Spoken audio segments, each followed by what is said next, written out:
If you like the story, you can support the author on Patreon. Link is in the description. Chapter 1, Becoming Gojo Satoru's younger brother and almost dying in the womb at his hands. Today is a day that will be remembered across the entire Jujutsu world. The Six Eyes have appeared once again. Inside the Gojo clan's main estate, one of the three great Jujutsu families, an eerie silence filled the room. Everyone stared in astonishment at the two identical newborns lying on the bed, their mouths agape, yet unable to utter a word. The Six Eyes. The moment the first baby opened his eyes, this realization spread like wildfire through the room. A pair of breathtaking eyes, stretching out like an endless sky.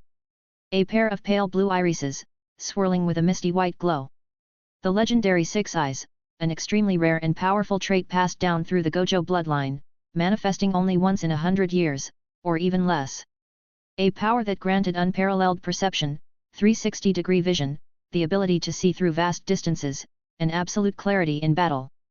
When the first newborn revealed these eyes, the entire Gojo clan erupted in silent joy. Their long period of stagnation was over.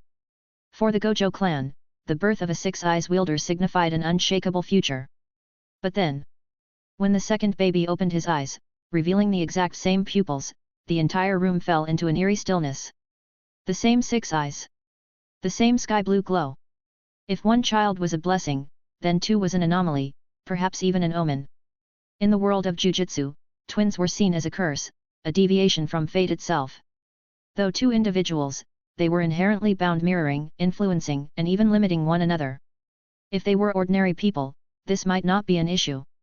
But for sorcerers, especially ones destined for greatness, twins often meant a dilution of talent, an unnatural division of power. And now, with two newborns possessing the legendary Six Eyes, the implications were even more unsettling. Instinctively, everyone turned to the elder seated at the center of the room, awaiting his judgment. As if sensing the weight of their gazes, the two infants did something shocking. At the same time, they turned their heads toward the elder, their newborn faces eerily calm, their celestial eyes reflecting his figure. But there was a difference. The firstborn's gaze was ice-cold, devoid of curiosity, as if he had already seen through the world itself. His fate was special, he was the chosen one, destined to become the strongest sorcerer of his era. The second baby, however, held a different expression. His eyes were filled with quiet relief. He had finally been born. And within his gaze lay a trace of maturity that no newborn should possess. I never thought I'd reincarnate into Jujutsu Kaisen and become Gojo Satoru's younger brother. The entire pregnancy felt like a life-or-death struggle. I mean, I feel bad for what happened to Gojo Satoru, but does that mean I had to be reborn as his younger brother? This is way too much pressure. Aoi's heart was filled with complicated emotions. That's right. He was a reincarnator and was now reborn as Gojo Satoru's twin brother. Like Satoru, he possessed the legendary Six Eyes, the same sky blue pupils that signified overwhelming power. The same ability that made Gojo Satoru the strongest sorcerer in the world. However, only he knew the truth. He and Gojo Satoru were completely different. From the moment of conception, Aoi experienced the fear of almost dying. He wasn't supposed to exist. In the original timeline, Gojo Satoru never had a twin. There was only ever one wielder of the Six Eyes per generation. Aoi's birth disrupted the natural order, altering the original course of the world. But that wasn't the biggest issue. The real problem was that he had nearly died in the womb. Throughout their shared development, Satoru had unknowingly absorbed all of Aoi's cursed energy. Under normal circumstances, Aoi's power would have been completely drained before birth, his existence erased before he ever had a chance to live. But at the most critical moment, when he was on the verge of disappearing, his dormant abilities awakened. Shinigami Fusion System activated. At that moment, Aoi underwent an irreversible transformation. He was no longer a Jujutsu sorcerer. He was a Shinigami. That was the only reason he had survived. However, the cost was steep. Whatever remnants of cursed energy he once possessed were completely absorbed by Satoru, leaving him utterly incapable of using Jujutsu. Gojo Satoru remained the same, the chosen one, the prodigy, the one who stood above all. But Aoi? To the outside world, he was a failure. A boy with the legendary Six Eyes, yet no cursed energy. From the moment they were born, they were branded Gojo Satoru, a peerless genius. The heir of the Gojo clan. The strongest sorcerer of his generation. Aoi, a cursed anomaly. A child with 6 eyes but no power. A defect. A middle-aged man with a stern expression stepped forward, addressing the clan leader in a low voice. Clan head, twins are an ill omen for our family. Since the younger one has no trace of cursed energy, it means he was rejected by fate. He is nothing more than a false wielder of the 6 eyes. His tone was cold and direct. For the sake of the clan's future, I propose. Aoi could feel the killing intent. But he was powerless to do anything about it. Even with the system, he was still just a newborn. No strength. No means of resistance. No say in his own fate. The room fell into silence. Many in the Gojo clan felt sympathy for the child. After all, he was innocent. But none dared to object. No one could guarantee that this false wielder of the 6 eyes wouldn't interfere with the true heir's growth. In the end, the final decision rested with the Gojo clan's leader. The elderly clan head remained silent for a long moment. Then, he stepped forward, placing a hand on both infants' heads. The wielder of the 6 eyes must have absolute confidence. His voice was calm, yet firm. The Gojo clan does not fear an ill omen born from mere superstition. A kind smile formed on his lips as he looked down at the firstborn child. From today onward, your name shall be Gojo Satoru. Then, he turned to Aoi. You are his younger brother. Though you lack cursed energy, the Gojo clan will still grant you a place to survive. But if you wish to thrive, you will have to rely on your own strength. The old man nodded in approval. From this day forward, you shall be Gojo Satoshi. The birth of the Gojo clan's 6 eyes once again sent shockwaves through the world of Jujutsu. But only those in this room knew the truth. One of these 2 brothers was destined to be the strongest sorcerer in the world. The other? A powerless anomaly. Gojo Satoshi let out a silent sigh of relief. At least I won't be killed right after birth. Satoru, being your brother is one hell of a nightmare. Good thing I'm a cheater. At that moment, a cold mechanical voice echoed in his mind. Host Gojo Satoshi has successfully been born. Shinigami Fusion System successfully bound. Birth gift unlocked. Zanpakuto, cursed tool, forging technique, inactive. Chapter 2, System, you've broken before I even started using you? As he was carried out of the delivery room by a wet nurse, Gojo Satoshi, his new name now officially given, began interacting with his system. He was well aware that, as a heavenly restriction bearer, the Gojo clan would never take him seriously. In the current Jujutsu world, no one fully understood the true potential of those born with heavenly restriction. This would remain the case until Zenin Toji, the sorcerer killer, made his mark on history. Until then, those born without cursed energy were simply ignored.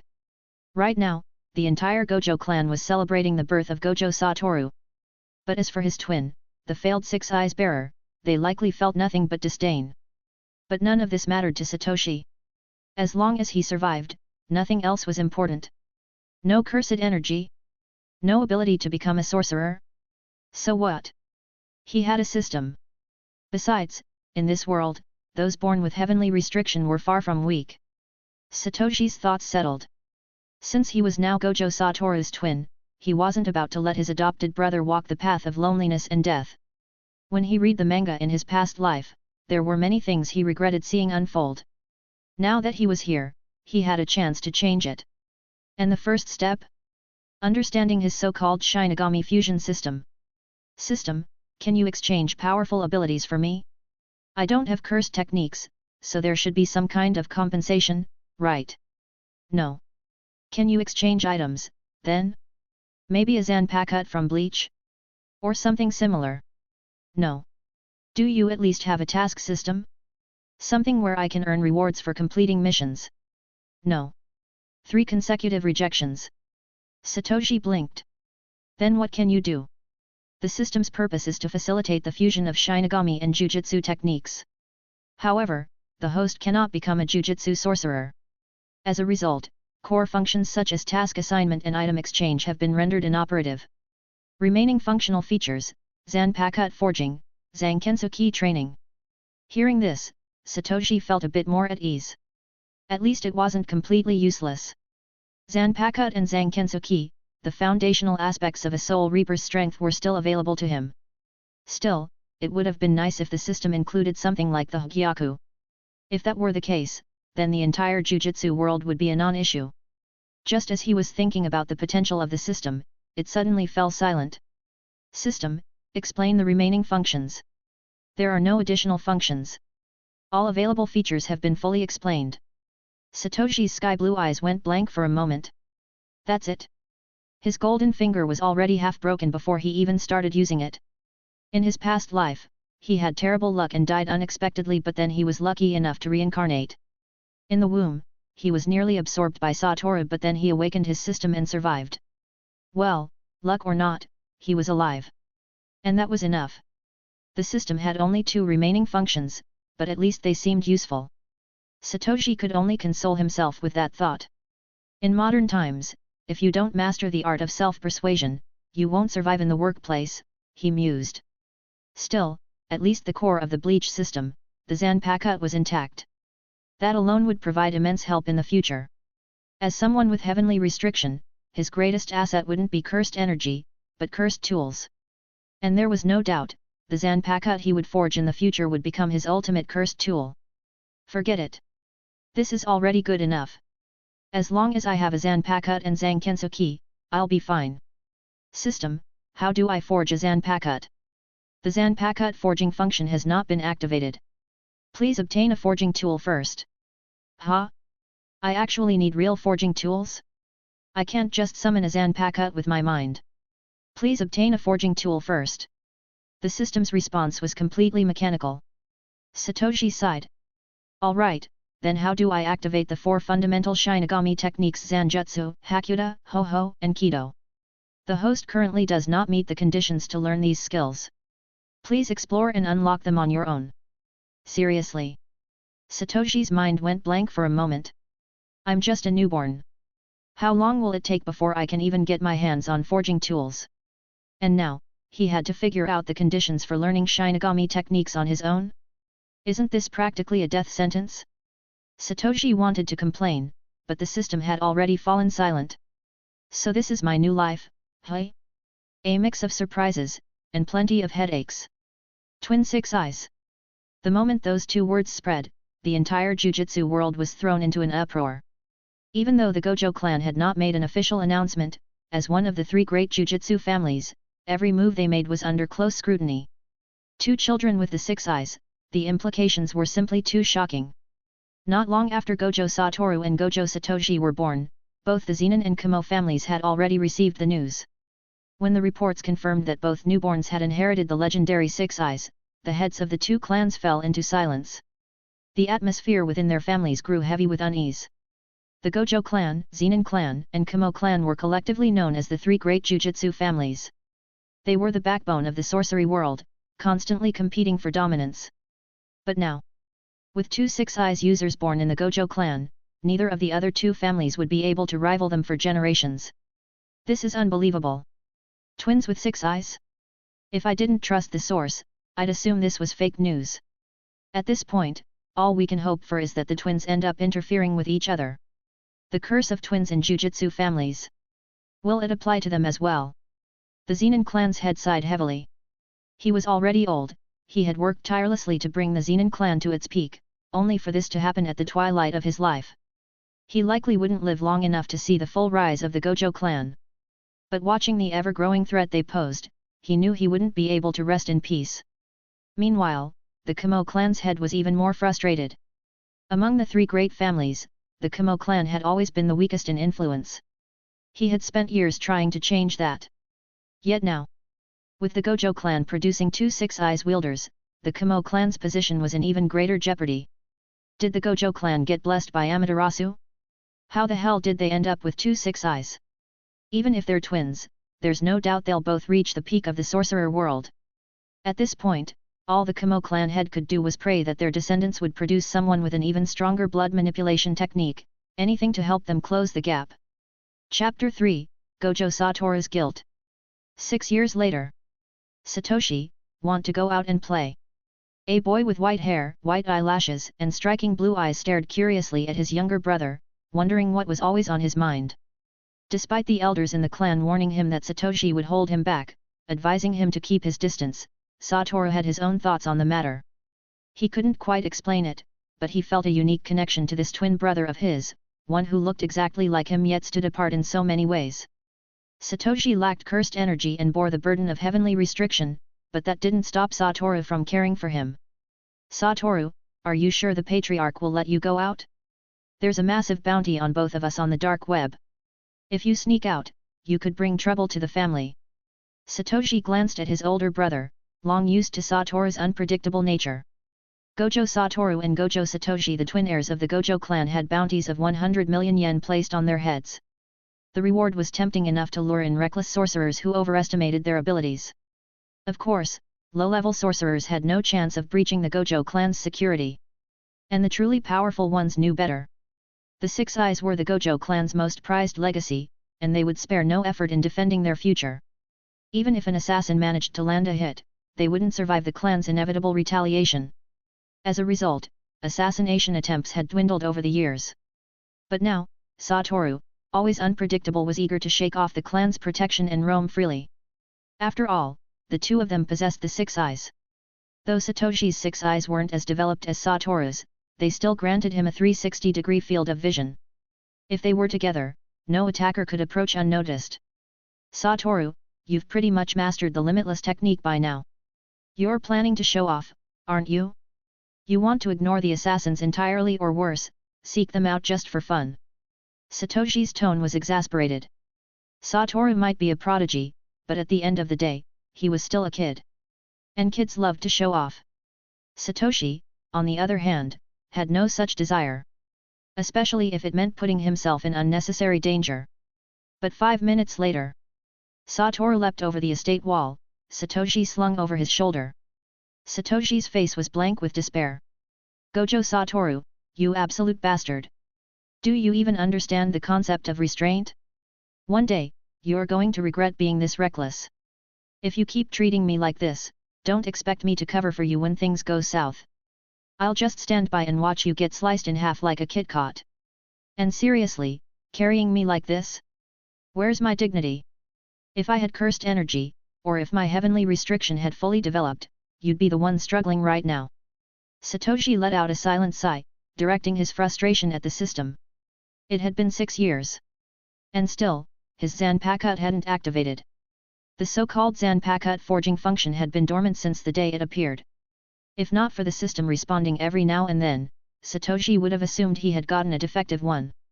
As he grew, the heavenly restriction began enhancing his physical abilities, but the Shinigami Fusion System remained stagnant. If not for the fact that it had saved his life when he was born, Satoshi would have given up on it entirely. He knew how the Jujutsu Kaisen world would unfold. He possessed heavenly restriction and no cursed energy, but so did Toji. If he dedicated himself to training, he could very well become another unstoppable force. Maybe even rival Satoru. But for now? Right now, the limitless technique ensured that Satoru could still completely overpower him. Satoshi, thrown unceremoniously to the ground by Satoru, glared at his brother with resentment. Satoru stood coolly beside him, completely unfazed, while Satoshi was left sprawled on the ground. It was a ridiculous sight, one that was far from dignified. And so, the twin heirs of the Gojo clan left the family estate alone. Satoshi, don't worry about not having cursed energy. I'll figure something out when we get back. It's just cursed energy and techniques, I'll find a way for you to become a sorcerer. Trust me, brother. At this point, Satoru still didn't fully understand heavenly restriction or its implications. All he knew was that he felt guilty. The Six Eyes were not ordinary. Those who inherited them were born with heightened awareness and an exceptional memory. That meant Satoru remembered. He remembered what had happened in the womb. And he knew exactly why Satoshi had no cursed energy. Satoshi wasn't supposed to be powerless. Before birth, his cursed energy had been just as strong as Satoru's. But due to an uncontrollable instinct, Satoru had absorbed all of it, leaving Satoshi completely devoid of cursed energy. In the entire world of sorcery, nearly everyone possessed cursed energy to some degree. For someone like Satoshi, who couldn't sense it at all, it was almost unheard of. And without cursed energy, he couldn't use the Gojo clan's signature ability, the limitless technique. If cursed energy was electricity, then sorcerers were electrical appliances, each functioning uniquely when powered. For an easier comparison, if cursed energy was like chakra in Naruto, then Jujutsu techniques were like ninjutsu. But unlike ninjutsu, jujutsu techniques weren't something one could learn. They were innate abilities, inherited from birth. Satoru knew this. And because of it, he had always felt guilty. Satoshi should have had the same potential as him. But because of what he had done, Satoshi had been denied that future. That was why, despite the clan elders repeatedly warning him to stay away, Gojo Satoru never abandoned his brother. He refused to. Satoru, you're overthinking it. Satoshi gave a small smile. In truth, he felt nothing but relief. Because of what happened in the womb, he had gained heavenly restriction. And he knew, if that incident had never happened, if they had both been born as sorcerers, they might have ended up like Zenin Maki and Zenin Mai. Two siblings, each with potential, yet unable to fully unlock it. But now, his path was different. And that, to him, was a blessing. Chapter 4, a 200 million yen bounty. Just for assassinating the Six Eyes? Satoshi dusted himself off, preparing to continue comforting Satoru, but then a smirk appeared on his face. Satoru, looks like someone's decided to give you a show. It's your time to shine. Gojo Satoru and Gojo Satoshi locked eyes, both immediately realizing the presence of a hidden sorcerer in the distance. Well, Satoshi, it seems like you've been keeping up with your Six Eyes training. Realizing an attack was imminent, Satoru's expression shifted into one of playful excitement. Today was the perfect opportunity to demonstrate his mastery of Limitless in front of Satoshi. And maybe just maybe it would ignite his brother's fighting spirit. If Satoshi got fired up and wanted to become a sorcerer, he wouldn't waste his potential wandering aimlessly. Satoshi, of course, knew exactly what Satoru was thinking. But rather than pointing it out, he simply stood beside him in silence, waiting for his reckless brother to put on a show. From a distance, a middle-aged sorcerer watched the twins with sharp eyes. He had originally come to scout the Gojo clan's residence but unexpectedly stumbled upon his bounty targets. What made Sejo Yohei even more excited was the fact that the two Six Eyes wielders had snuck out alone. No guards. No backup. As a grade 2 sorcerer, he was confident in his own abilities. Given enough preparation time, he knew he could take down Gojo Satoru and Gojo Satoshi. Sejo Yohei was a rising star in the assassination world, gaining fame on the dark web for his flawless execution of high-profile targets. With each successful kill, his confidence swelled. And now, a 200 million yen bounty was on the table. If I assassinate both of them, I'll become the top killer on the dark web. Suppressing his excitement, he pulled out a dark purple dagger from his coat. Yoru, a grade 1 cursed tool. Sejo Yohei had obtained it by pure luck, but it was the key to his success. The moment Yoru made even the slightest cut, the victim's blood would instantly coagulate, causing near instantaneous death. This was how he had secured so many high-profile bounties. The combination of Yoru and his cursed technique was the foundation of his confidence.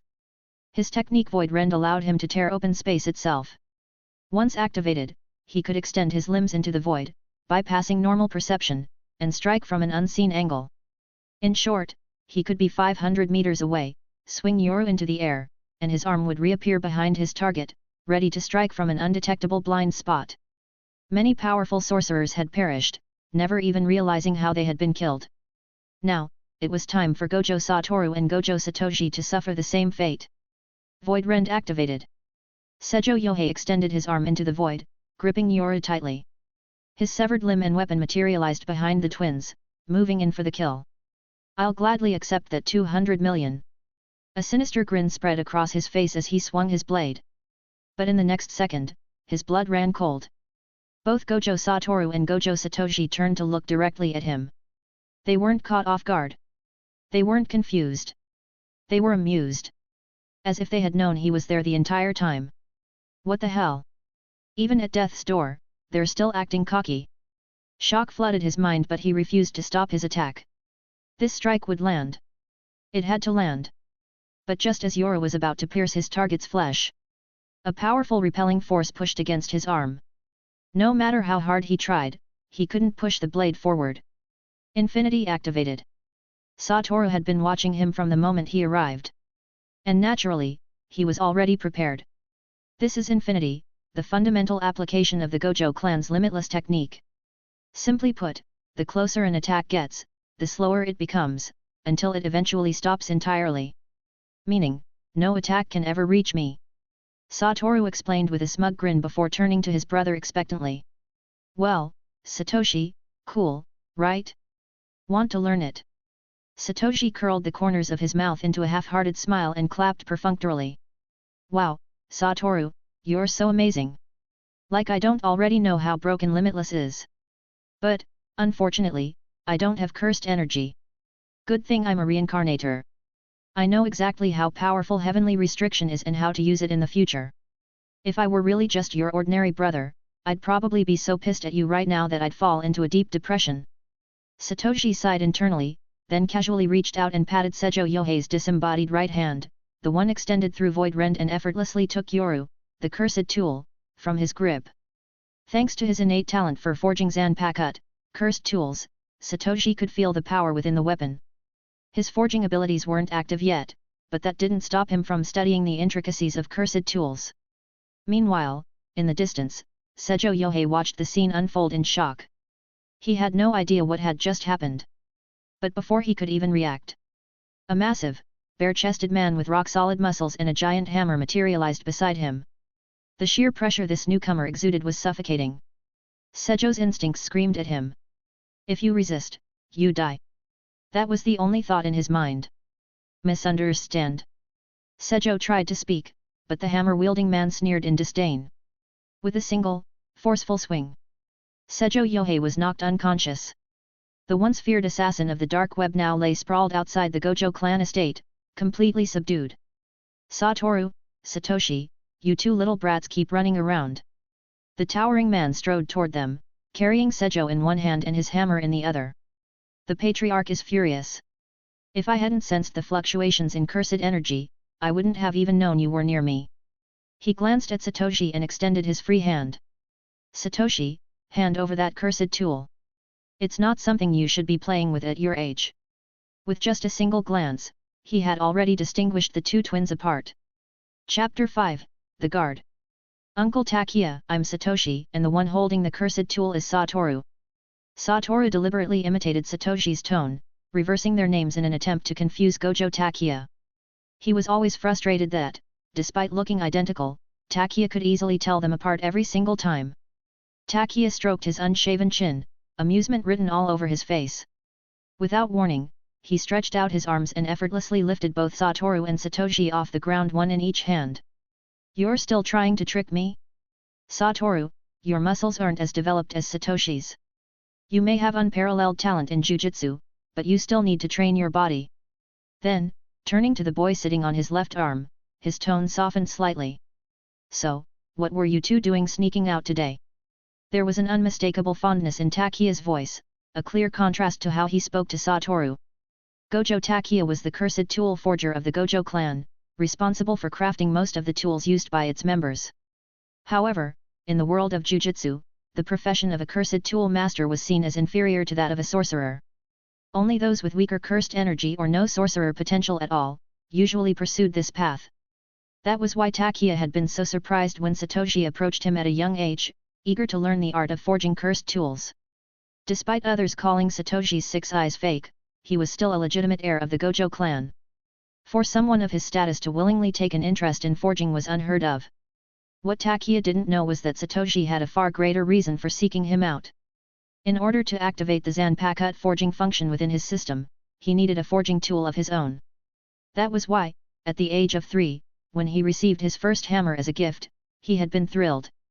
But what he hadn't expected was that the system would require him to slowly refine his forging skills before unlocking the ability. And so, after years of training under Takia, he had finally improved his skills to the critical threshold. Just one more step, one final push, and he would be able to activate the Zanpakuto forging function. Sitting comfortably on Takia's arm, Satoshi looked at the man who had been teaching him and responded politely. Master Takia, I didn't want to come out at all. Satoru dragged me along. Now that he's mastered Limitless, I don't stand a chance against him. With that, he jumped down from Takia's arm and handed over the cursed tool he had taken from the assassin. Master, this tool feels different. It seems to be of extremely high quality. Takia examined the weapon and nodded. Yoru was crafted by a renowned cursed tool master. I never expected it to end up in the hands of someone like him.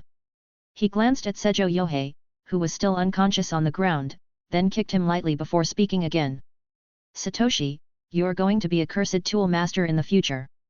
I believe in you. You'll be able to forge something like Yoru one day. But for now, this tool isn't something you should be handling at your age. Without hesitation, he tucked Yoru into his coat. Just as he was about to say something else, another figure suddenly appeared in front of them. Gojo Shanichi had arrived. Young Master Satoru, are you all right? His expression was one of clear displeasure. Gojo Shanichi was the captain of Satoru's personal guard, responsible for ensuring his safety at all times. And right now, he did not look happy. Earlier, he had briefly left Satoru's side after being summoned by the clan leader for an important discussion. That brief absence was all Satoru needed to slip away unnoticed. Upon returning and realizing that Satoru was missing, Shanichi immediately panicked. Sensing fluctuations of cursed energy outside the estate, he rushed over as fast as he could. When he arrived and saw Satoru standing with Satoshi and Takia, his expression darkened. Shanichi was strongly opposed to Satoru associating with Satoshi. He firmly believed in the twin curse theory, the idea that twin sorcerers would hinder each other's potential.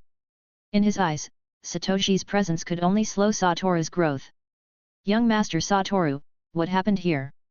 Shanichi frowned as he moved to Satoru's side, placing himself between Satoshi and Takia as if shielding Satoru from them.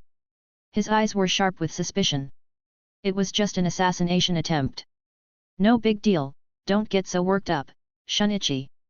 Satoru shrugged, brushing past Shanichi and casually patting Satoshi's shoulder. Satoshi, looks like our grand escape plan was a bust. Not only did Uncle Takia catch us, but now Shanichi found us too. Even though his tone was playful, Satoru knew there was no avoiding going back now. Well, it was a failure. But let's be clear, this was your plan, not mine. I know my limits, unlike someone who constantly wants to show off. Stay sharp, Satoru. You have extraordinary talent, but you're not invincible. A shadow crossed Satoshi's face as he recalled the future, the moment when Satoru would be cut down by Sukuna. He didn't want his brother to meet that fate. That was why he subtly tried to influence Satoru's personality, hoping to steer him toward caution and restraint. But to Gojo Shanichi, Satoshi's words were nothing short of blasphemy. How dare someone with no cursed energy, a fake six eyes, lecture the true six eyes? Young Master Satoru, we need to return. The clan leader is waiting for you. Shanichi respectfully conveyed the order, standing stiffly at attention. Yeah, I got it. Satoru sighed in mock defeat before turning to Satoshi with a grin. Satoshi, I'll head back for now. I'll come hang out again when I get the chance. As soon as Satoru turned away, Shanichi's expression shifted. Even Takia, standing right next to them, was completely ignored. I'll take care of the assassin. If they dare to attempt an assassination so close to the Gojo estate, then clearly the Gojo clan hasn't been putting enough pressure on the dark web. With that, Shanichi took full control of the situation, leaving Satoshi and Takia as nothing more than bystanders. Chapter 6, Gojo Takia, the Motivational Master. Watching Shanichi's departing figure and feeling the stark difference in treatment, Takia clenched the hammer in his right hand. A fleeting trace of sorrow flickered in his eyes. As a member of the Gojo clan, he understood that such favoritism wasn't right. But even so, he was powerless to change it. Takia reached out, ruffling Satoshi's white hair, his deep blue eyes meeting the boy's pale ones. His voice was solemn as he spoke. Satoshi, do you understand? The Gojo clan is like a massive tree. Sorcerers are the trunk, providing strength and stability, while those of us without jujutsu talent are merely its branches and leaves. Only by fulfilling our roles can the Gojo clan continue to flourish. Cursed energy and techniques are determined by fate, no one can change that. From the moment you were born, this was your reality. There's no point in resenting it. Takia wanted to ensure Satoshi didn't develop any misguided ambitions. Even though Satoshi possessed exceptional forging talent, in a world dominated by jujutsu sorcerers, a cursed tool forger's influence was insignificant. Despite Satoshi and Satoru both being legitimate heirs with the right to compete for the position of clan head, in the end, the one who would truly represent the Gojo clan could only be Satoru. Takia needed Satoshi to recognize this reality. The Gojo clan sheltered its members, but in return, those members were bound to follow the clan's rules. I understand, Master Takia, Satoshi knew that Takia was saying all of this for his own good. He had never once considered competing with Satoru for anything. That said, being treated differently like this still left a bitter taste in his mouth. I may not have cursed energy, but let's see who ends up stronger in the end. The Shinigami Fusion System inside me isn't just for show. Once I forge my Zanpakuto and master the 4 fundamental skills Zanjutsu, Hakuto, Ho, and Kid becoming a true Shinigami, then even Satoru, the strongest sorcerer, might not be my match. Takia suddenly recalled something and said, "Oh, by the way. In a few days, someone from the Zenin clan will be visiting. I heard that their clan has another wielder of heavenly restriction. He's of your generation, though slightly older than you. I believe his name is Zenin Toji. He should be coming as part of an exchange between young talents. Satoshi, you should take this opportunity to interact with him. He's known for having no cursed energy, yet his physical prowess is unparalleled. From what I've heard, he's incredibly gifted. The Gojo and Zenin clans are both pillars of the Jujutsu world. You should strive forward as well. Heavenly restriction isn't a curse, it's an opportunity. As long as you have the determination to grow stronger, nothing can stand in your way." Takia, ever the master of motivational speeches, continued encouraging him. However, the mention of Zenin Toji made Satoshi's expression subtly shift. "What the hell? Zenin Toji? You really want me to compete with him? That guy's a monster." Before Satoru fully awakened, he nearly died at his hands. Even special-grade sorcerers were no match for him. Even though Satoshi had absolute confidence in his Shinigami Fusion System, hearing Takia talk about it so lightly still left him feeling a little uneasy. But since his master had spoken, he had to work hard, at the very least, he couldn't let Takia down. "Understood, Master Takia. I'll do my best." At this moment, Zenin Toji hadn't yet reached his future sorcerer killer status. He hadn't left the Zenin clan yet, which meant there was still room for a proper exchange between them. According to the original timeline, apart from Zenin Toji, no one else in the Zenin clan had the strength to challenge the Gojo clan. Among the younger generation, Satoshi couldn't recall any notable figures. As a heavenly restriction wielder, Toji had been completely disregarded by the Zenin clan. According to the original events, Toji was the first person to gain fame through heavenly restriction alone. There had been others before him, other carriers of heavenly restriction, but only Toji was truly exceptional. Before Satoshi's reincarnation, he had been the only individual with zero cursed energy. However, in the future, it was precisely because of heavenly restriction's compensation that Toji had become a true sorcerer killer. Looking back at the Gojo clan, despite being a dominant force in the Jujutsu world, the only real event that had shaped its history was the birth of the Six Eyes. Aside from Satoru, no other remarkable figures had emerged. The only genius, Gojo Satoru, had the overwhelming aura of a protagonist, yet in the end, he still got killed. As someone who had read the original story, Satoshi had always found that outcome unacceptable. But now? Now that he had been reincarnated into this world, everything was bound to change. Would Satoru still meet his demise? And with his knowledge of the future, if he still couldn't become a powerhouse capable of influencing the entire world, then he might as well have let Satoru kill him in the womb. As Satoshi's gaze gradually hardened with determination, Takia watched him carefully. For a brief moment, it felt like he was witnessing the birth of another pillar of the Gojo clan. A small smile tugged at the corners of his lips. "Satoshi, you're also a wielder of the Six Eyes. Your future won't be any less brilliant than Satoru's. Come with me to the forge. Show me how much you've improved." With that, Takia turned and walked toward the Gojo clan's forge, the workshop he had dedicated his life to maintaining. Satoshi, meanwhile, was still reflecting on his recent breakthroughs in forging. With the Zanpakuto forging function about to activate, he wanted to take this chance to see if he could push through and finally begin his career as a cursed tool forger. Master Takia, you better be careful. Satoshi gripped the iron hammer that Takia had gifted him when he was 3 years old, raising it as if preparing to forge. Takia snorted. "Ha! Brat, I'm your forging master. Do you really think you can scare me?" He prided himself on knowing Satoshi's forging skills inside and out. Yes, Satoshi was exceptionally talented when it came to cursed tool forging.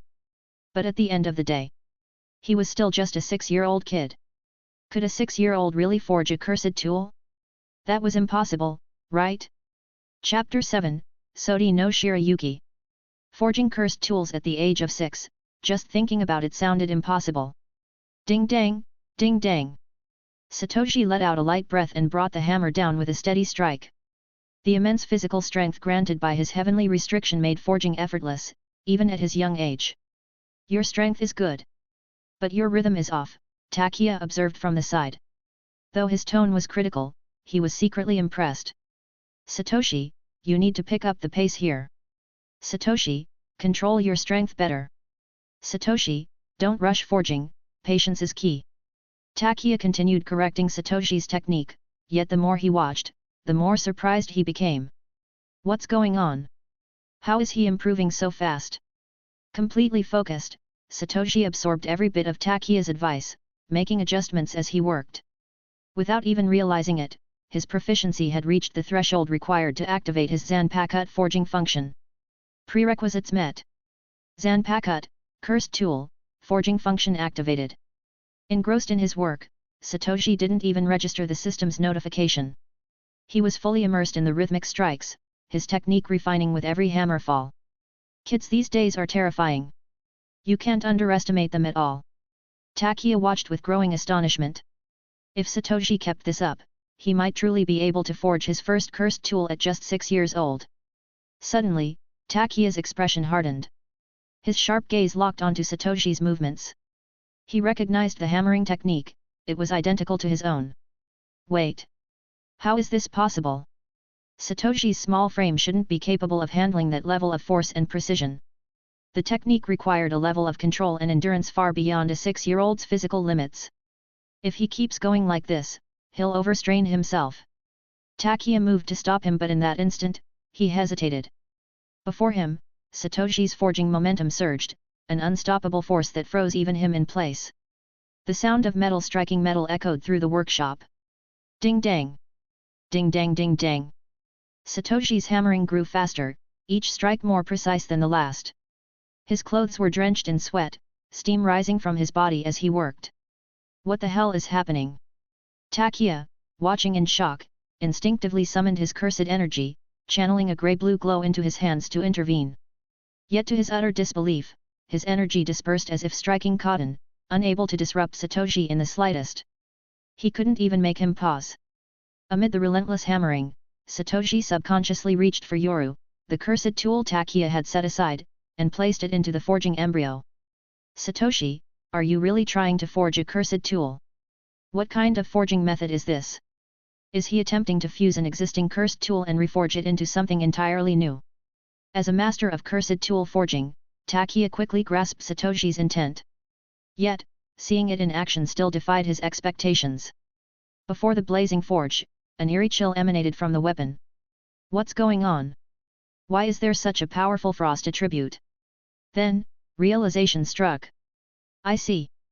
Yoru's ability to coagulate blood stems from an ice attribute. That's the source of its power. Despite being a master forger himself, Takia had never studied Yoru in depth. And yet, Satoshi had grasped its properties with just a single touch, then immediately integrated it into his forging process without hesitation. This is insane. Did I completely underestimate his talent? Takia's mouth opened, but he dared not speak. He feared any disturbance might disrupt Satoshi's process. He was witnessing something unprecedented, a forging method that could revolutionize the entire world of cursed tools. Meanwhile, Satoshi remained utterly focused, his brow furrowed in concentration as sweat streamed down his face. In that moment, he was no longer a 6-year-old boy. He was Nime Yaetsu, the sword god of Soul Society. The icy essence of Yoru merged seamlessly with the forging embryo, taking shape into something entirely new. For an entire hour, the rhythmic clang of hammering continued. Finally, Satoshi took his last swing. And with that, his first Zanpakuto was born. Ding! Congratulations, host, on successfully forging Zanpakuto, Sodi no Shirayuki. Zankensuki function activated.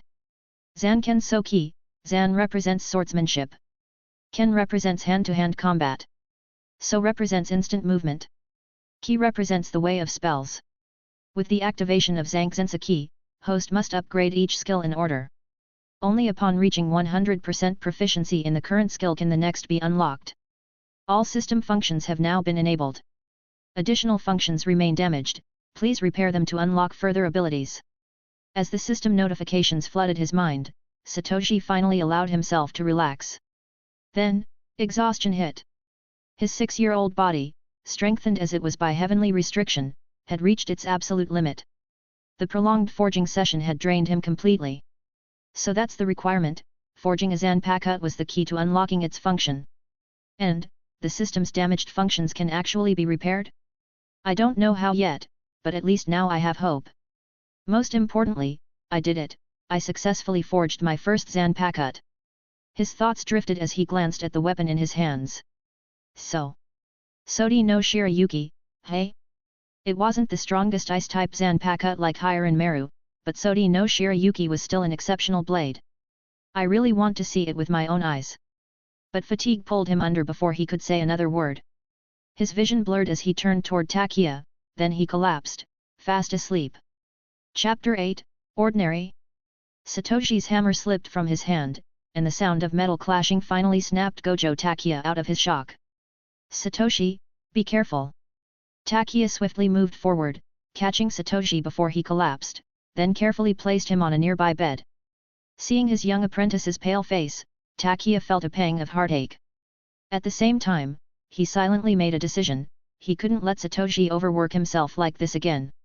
A 6-year-old forging a cursed tool was already unheard of. If word got out, it would shake the entire sorcery world. But Takia didn't want Satoshi to gain fame like this. To him, Satoshi was still a child, a member of the Gojo family, someone who bore the 6 eyes. The path of a cursed tool forger wasn't something he should be focusing on. For some reason, ever since he first met Satoshi, Takia had felt that this child would leave a mark on the world of sorcery. After ensuring Satoshi was settled, Takia turned his attention back to the weapon he had forged. The moment he saw it, his eyes widened in shock. What is going on? Who changed the weapon? This wasn't how it looked before. When the weapon had just been completed, it had been a pristine white. But now, it looked no different from an ordinary katana. Did I imagine it? Was that white blade just an illusion? No, that was impossible.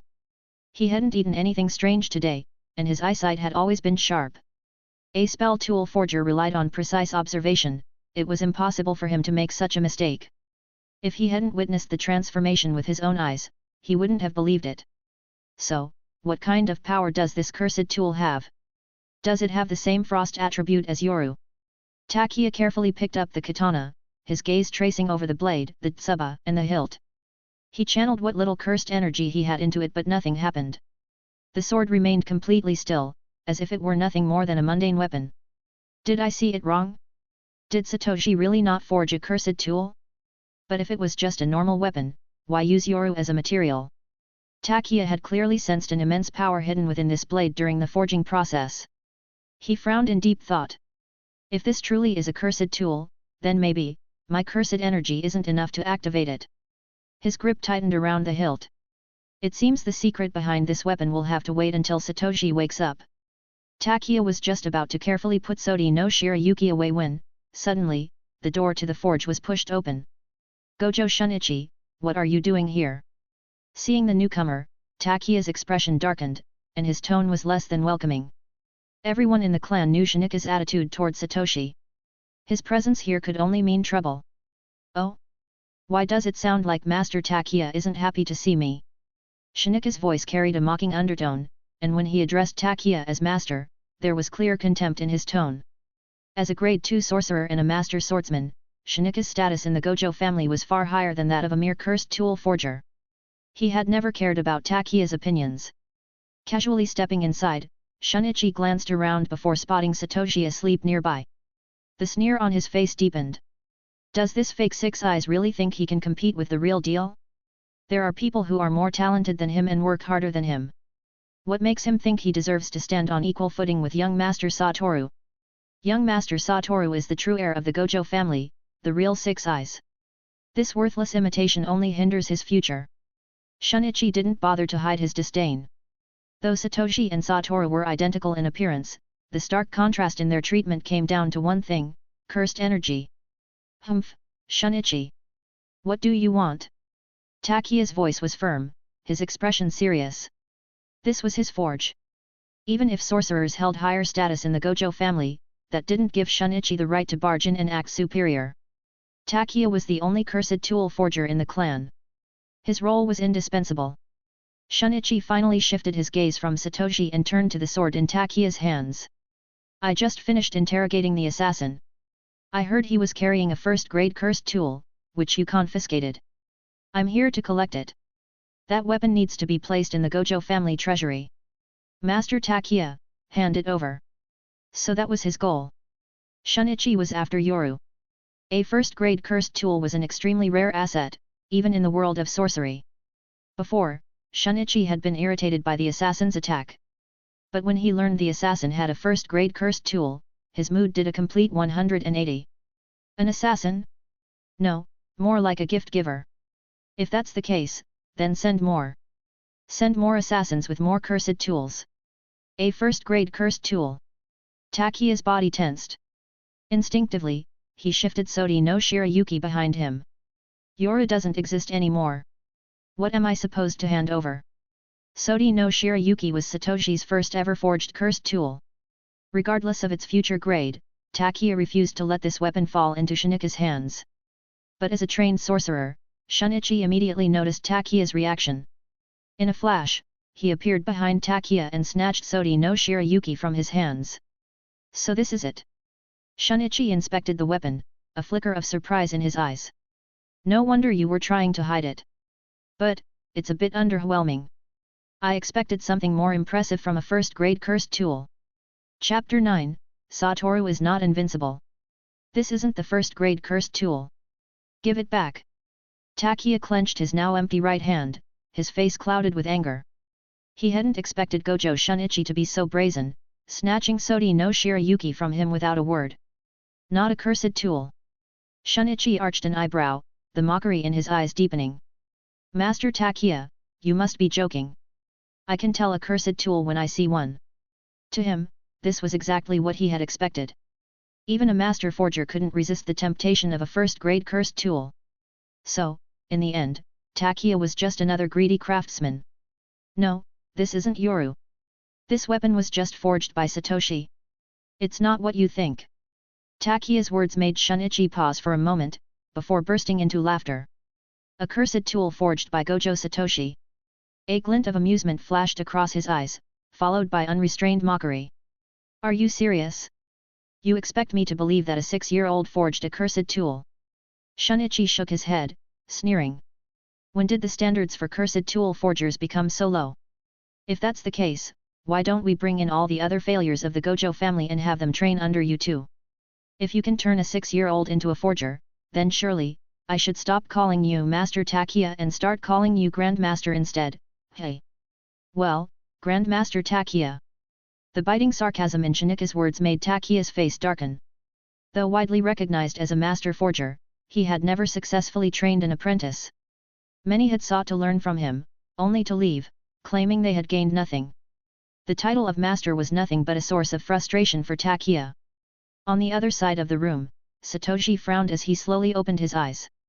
His body was still weak from exhaustion, but Shanichi's voice was too grating to ignore. This guy never shuts up. Master Takia is the one who taught me everything. If not for him, I wouldn't have reached the level where I could forge my first Zanpakuto. And this bastard dares to mock him? Satoshi silently sat up, his cold gaze locking onto the scene before him. He wouldn't let this slide. Meanwhile, Shanichi continued his taunts. You expect me to believe Gojo Satoshi forged this? Don't make me laugh. There's no way someone like him could become a forger, let alone craft a cursed tool at his age. Completely impossible. Shanichi poured his cursed energy into the weapon in his hands, expecting a reaction.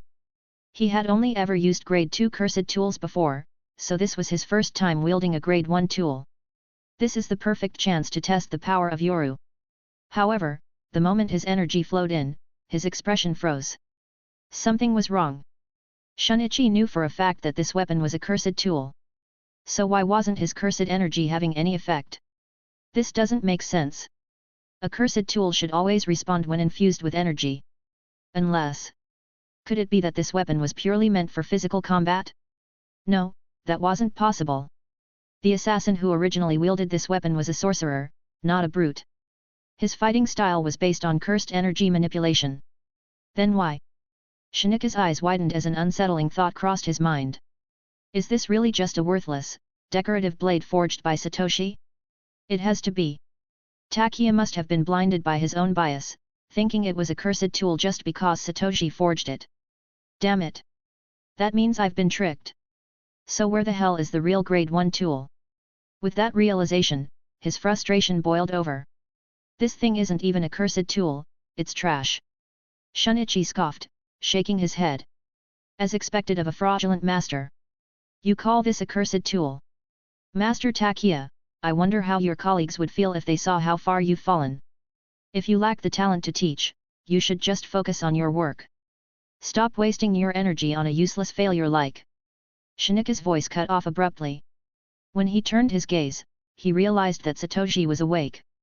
The boy sat up, his piercing gaze locked onto him with unsettling calm. Shanichi's expression stiffened. Although he thought poorly of Satoshi, saying it to his face was different. After all, no matter what, Gojo Satoshi was still a direct descendant of the Gojo clan. As long as the clan leader did not strip Satoshi of his inheritance rights, this failure could still represent the clan in the future. Satoshi slowly stood up, ignoring the exhaustion in his body. Why'd you stop, Shanichi? He tilted his head, his voice mockingly casual. You can't remember what to call me. I mean, I'm just a waste of the Gojo family, right? With effortless ease, Satoshi walked over to Takia's side. Shanichi, have you already forgotten? The cursed tools you so proudly wield, who do you think forged them? If Master Takia hadn't made them, how many of you would have died on missions by now? Satoshi's lips curled into a cold smile. What exactly makes sorcerers think they're so superior? Let me guess, was it because your parents were sorcerers? Can you guarantee that your own child will be one too? His words hit Shanichi like a slap to the face. But Satoshi wasn't done. If anything, Master Takia is too kind. He's spent his life ensuring that ungrateful fools like you could fight and survive. Yet, instead of gratitude, all he gets is disdain. He chuckled. Do you really think the Gojo clan is some untouchable force? Do you honestly believe that just because Gojo Satoru has the 6 eyes, our future is guaranteed? Satoshi's voice dropped into a sharp, cutting tone. You're an adult, yet you're still so naive. If the 6 eyes were truly omnipotent, then why do curses still exist? Why are there so many powerful curse users? Why does the king of curses, Ryomen Sukuna, exist? His eyes burned with quiet intensity. If the 6 eyes were truly unbeatable, then why has every wielder of the 6 eyes met a tragic end? Satoshi exhaled, his gaze steady and unshaken. I know you've placed all your hopes on Satoru.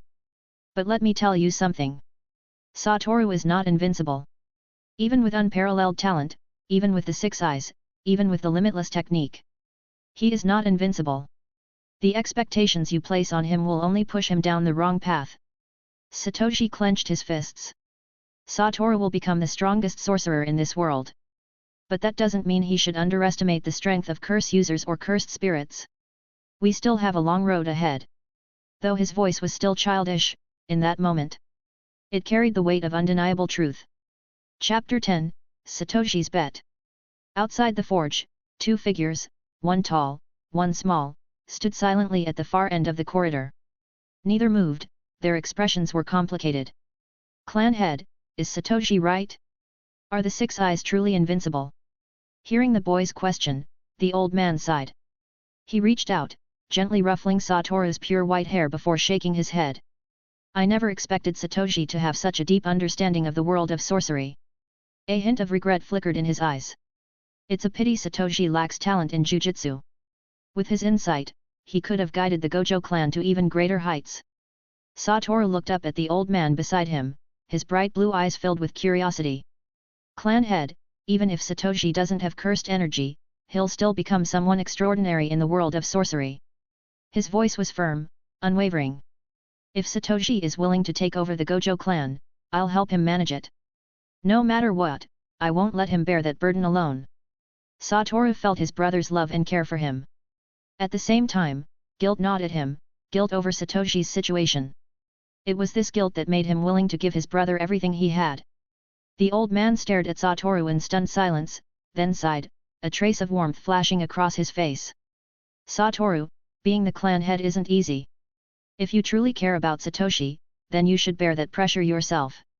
Perhaps, once you stand in that position, you'll find a way to change his fate. Regret filled his voice as he spoke of Satoshi. He had brought Satoru to the forge today for two reasons. One was to visit Satoshi, it had been a long time since the two brothers had seen each other. The other was to test Satoru's compatibility with a grade 1 cursed tool. If possible, he intended to equip Satoru with the katana yoru. However, what he hadn't expected, was for Shanichi to show up and express such hostility towards Satoshi. I won't allow Shanichi to remain your bodyguard any longer, the old man declared. Understood, clan head. Satoru's expression turned as cold as his brother's. If the clan head didn't punish Shanichi, then he himself would. Because in what world, in what universe, could his brother be called a waste? Inside the forge, Shanichi's face twisted in anger at Satoshi's scathing words. He wanted to argue back, but he had no ground to stand on. So instead, he redirected his frustration toward Gojo Takia. Young Master Satoru will carve his own future. Shanichi scoffed. But tell me, was I wrong? Does Gojo Takia really have the talent to train an apprentice? He claimed this weapon was a cursed tool that you forged. Shanichi sneered, turning his mocking gaze back to Satoshi. You expect me to believe that? You can't even tell the difference between a cursed tool and an ordinary blade. Face it, Gojo Takia, you're getting old. Your eyesight must be failing you. Shanichi's taunts only made Satoshi's expression grow colder. Who told you this isn't a cursed tool? Satoshi asked, his voice laced with amusement. Shanichi let out a derisive laugh. I figured it out myself. This weapon doesn't contain even a shred of cursed energy. How could it possibly be a cursed tool? I can't sense a single trace of cursed energy or jujutsu from this thing. It's just a regular sword. He spoke with full confidence. But to his shock, Satoshi didn't even flinch. Instead, he sneered. Then, shaking his head, Satoshi looked at Shanichi like he was a clueless child. You seriously think you are qualified to judge cursed tools? You should try seeing Zenin Toji's special grade weapons first, he said coolly. Then come back and tell me what you think you know. Without another word, Satoshi stretched out his right hand. Give it to me. Shanichi frowned. Let's have a duel, Satoshi said, his tone unwavering. Your cursed tool is a katana too, right? Let's see whose weapon is truly superior. For the first time, a flicker of unease flashed through Gojo Shanichi's eyes. Something felt off. Why was Satoshi so confident? Could this sword actually be a cursed tool? But even if it was, so what? Satoshi didn't even have cursed energy. What could he possibly do, even with a cursed weapon in his hands? Shanichi wanted to take up Satoshi's challenge. He wanted to put this insolent brat in his place. But deep down, he hesitated. Striking a direct descendant of the Gojo clan came with consequences. As if sensing his reluctance, Satoshi smirked. It's fine, Uncle Shanichi. Let's make a bet. Gojo Takia's brows furrowed at those words. Master Takia can be the witness, Satoshi continued. If the sword I forged is stronger than yours, you'll step down from your position and apologize to Master Takia. Every time you see him in the future, you will keep your distance. But if I lose? Satoshi paused, his smirk widening. I'll never approach Satoru again. Not even once. Shanichi's eyes widened slightly. How about it? Satoshi tilted his head. Haven't you always worried about the twin curse? If I stop interacting with Satoru, that should put your mind at ease, right? His voice was light-hearted. Almost playful. But that mocking smile on his face, that was the final straw. Satoshi, you. Takia's expression changed. He had always told Satoshi not to compare himself to Satoru. But that didn't mean he wanted the brothers to become estranged. And the stakes of this bet? They were far too unbalanced. Takia opened his mouth to stop him, but Satoshi cut him off with a sharp look. Master Takia, you're just here to be the witness, Satoshi said firmly. Now then, Uncle Shanichi. He met Shanichi's eyes, full of confidence. Are you scared? Shanichi clenched his fists. A direct descendant of the Gojo clan, looking down on him like this? Unforgivable. For the Gojo clan, for Master Satoru's future. Even if I must offend a member of the main family, I accept the consequences. Fine, Shanichi spat through gritted teeth. I accept your bet, young Master Satoshi. His fingers curled around the hilt of his own katana, his trusted cursed tool, cicada cry. Victory was already his. Because no matter what Satoshi thought he had, a man with no cursed energy could never defeat him. Chapter 11, Binding Sodi no Shirayuki. Outside the house, Satoru's expression darkened the moment he heard the terms of the bet. Without hesitation, he moved to rush inside and stop it. However, before he could take a single step, the old man beside him reached out and held him back. Satoru, wait! Clan head, I don't approve of this bet. Satoru's face was filled with frustration. He didn't understand why the old man was stopping him. If this bet went through, knowing Satoshi's personality, his brother would absolutely honor it. Calm yourself, the old man said, narrowing his eyes as he looked into the forge. His gaze was locked onto Satoshi. Satoru, you're still too impatient at times. You and Satoshi may be twins, but your personalities complement each other. Satoshi is too calm and methodical, while you're too impulsive and restless. Perhaps, fate arranged it this way. The old man let out a slow breath before continuing, his voice steady. Think carefully, do you truly believe that someone like Satoshi would make a bet he couldn't win? Yes, Takia is important to him. But as his brother, you are just as important. Let's wait and see how this plays out. I'm curious myself. A glint of anticipation flashed in the old man's eyes. It had been far too long since he last paid real attention to Gojo Satoshi, who had spent his days forging cursed tools instead of engaging in combat. Could it really be as Takia claimed? Had Satoshi truly managed to create a cursed tool at the age of 6? If this was true, then Satoshi possessed a different kind of genius, one that could rival or even surpass the talents of Jujutsu sorcerers. Unlike ordinary sorcerers, the old man, as the head of the Gojo clan, had a different perspective on things. Most sorcerers viewed cursed tools as mere supporting weapons, secondary to their own strength. But he didn't see it that way. To him, a sorcerer wielding a powerful cursed tool was a complete sorcerer. There was an old saying, a true gentleman is not superior by birth but by his ability to utilize tools. A capable sorcerer must learn to make use of cursed tools. This was precisely why the old man had always valued Takia so highly. If the Gojo clan lacked a master cursed tool forger, it would eventually lose its foundation as a dominant Jujutsu family. And yet, despite Takia's importance, Shanichi had disrespected him so openly. The old man's eyes narrowed. Things have gone off track while I wasn't paying attention. Perhaps it's time to make some changes within the family. As for the clan's future direction, that was something only Gojo Satoru and Gojo Satoshi could decide. The two Six Eyes bearers would either rebuild the Gojo clan from within, or burn it down and create something entirely new. As for himself, he was merely the guard dog, the one who had to ensure that this massive ship, the Gojo clan, didn't sink before it reached its destination.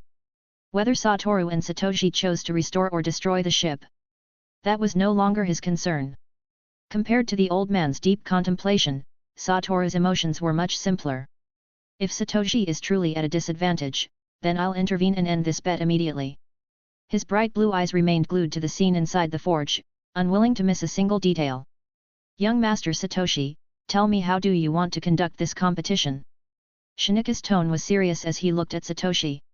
In his mind, he had already won. He was a grade 2 sorcerer, while Satoshi had no cursed energy at all, just a mere ordinary human. The weapon in his own hands was a grade 2 cursed tool, personally crafted by Takia, a master forger. And yet, Satoshi's weapon didn't even seem like a cursed tool at all. Even if it was one, how could a tool forged by an apprentice surpass one forged by the master himself? Adding it all up, Shanichi couldn't see any possible way for Satoshi to win. Honestly, he almost felt bad for the kid. This bet was so unfair that he was willing to accept any conditions Satoshi set. Of course. As long as they were reasonable. With that, Shanichi casually tossed Sodi no Shirayuki back to Satoshi. Since this is a battle of cursed tools, I won't use my own cursed energy against you. I'll only use the cursed energy stored within my weapon. That should make things fair. His words dripped with arrogance. After all, he was up against a 6-year-old child. It felt beneath him to go all out. But Satoshi? He didn't respond to Shanichi at all. His entire focus was on the Zanpakuto in his hands. Until now, Sodi no Shirayuki had remained wrapped in cloth. Now that he could finally see its true form, Satoshi's eyes widened. This is Sodi no Shirayuki? Why does it look so ordinary? Isn't it supposed to be the most beautiful Zanpakuto in all of Soul Society? His heart sank. The blade before him wasn't anything like the Sodi no Shirayuki from his memories. Instead of a pristine white katana, what he held was a seemingly plain weapon. The octagonal tsuba had a nearly rectangular shape, with flame-like patterns on the long sides and megatama designs on the short sides. The blade itself had curved slits, along with a series of engraved reliefs on both sides. The handle was wrapped in deep brown-red cloth. At first glance, it looked nothing like the legendary Sodi no Shirayuki. A sharp unease crept into Satoshi's chest. In this battle of cursed tools, my only advantage is my Zanpakuto. But if Sodi no Shirayuki doesn't respond to me, then I lose. Instantly. Just then, the system's voice echoed in his mind. Binding complete, host has successfully bonded with Zanpakuto Sodi no Shirayuki, Asachi state. Follow the system's guidance to unlock Shikai and Bankai at your own pace. Hint 1. A Zanpakuto's appearance, state, and abilities are shaped by the Shinigami's own soul. Hint 2.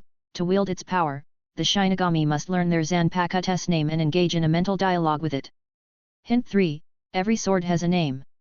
By calling upon it, a Shinigami can awaken their blade's true power. Hint 4. Bankai is the final release stage of a Zanpakuto. To achieve it, the wielder must materialize and subdue their blade's spirit. Chapter 12, Kendo Experience. Through the system's explanation, Satoshi finally understood the current state of Sodi no Shirayuki. So, this is an Asachi. It seems that every Zanpakuto I forge will start in this form. Only by learning its true name can I achieve Shikai, and by subduing its spirit, I can attain Bankai. Fortunately, I already understand how the Shinigami system works and know the names of each Zanpakuto. Otherwise, if I had to figure out the name now, it would be too late. Satoshi let out a quiet breath of relief. Sodi no Shirayuki, from now on, we will face this world together. He whispered the name of his Zanpakuto and slowly unwrapped the cloth covering its blade. His actions made Takia anxious, caused Shanichi to sneer, and left Satoru, watching from outside, feeling tense. Satoru, are you nervous? The old man beside him noticed Satoru's emotions and smiled. It was the first time he had ever seen Satoru, usually carefree and eccentric, showing signs of nervousness. So, Satoru can get nervous, just not for himself. The old man shook his head, then reached out to ruffle Satoru's hair before speaking in a calm yet firm voice. Satoshi is speaking to his cursed tool. Relax, I can sense something different about that weapon. Satoru, have faith in Satoshi. If nothing unexpected happens, the cursed tool in his hands should be even more powerful than we imagined. Satoru nodded slightly, though his gaze remained locked onto Satoshi. Regardless of the old man's words, his decision had already been made. If anything unexpected happened, then he would become the unexpected factor in this bet. Sodi no Shirayuki. That's a beautiful name. Takia, who had witnessed the entire forging process, found the name fitting. It was elegant, pure, and perfectly matched the blade that had taken shape in Satoshi's hands. Sodi no Shirayuki? No matter how nice the name is, it's still just an ordinary weapon. Gojo Shanichi scoffed in disdain. To him, cursed tools were just tools. Naming them was pointless.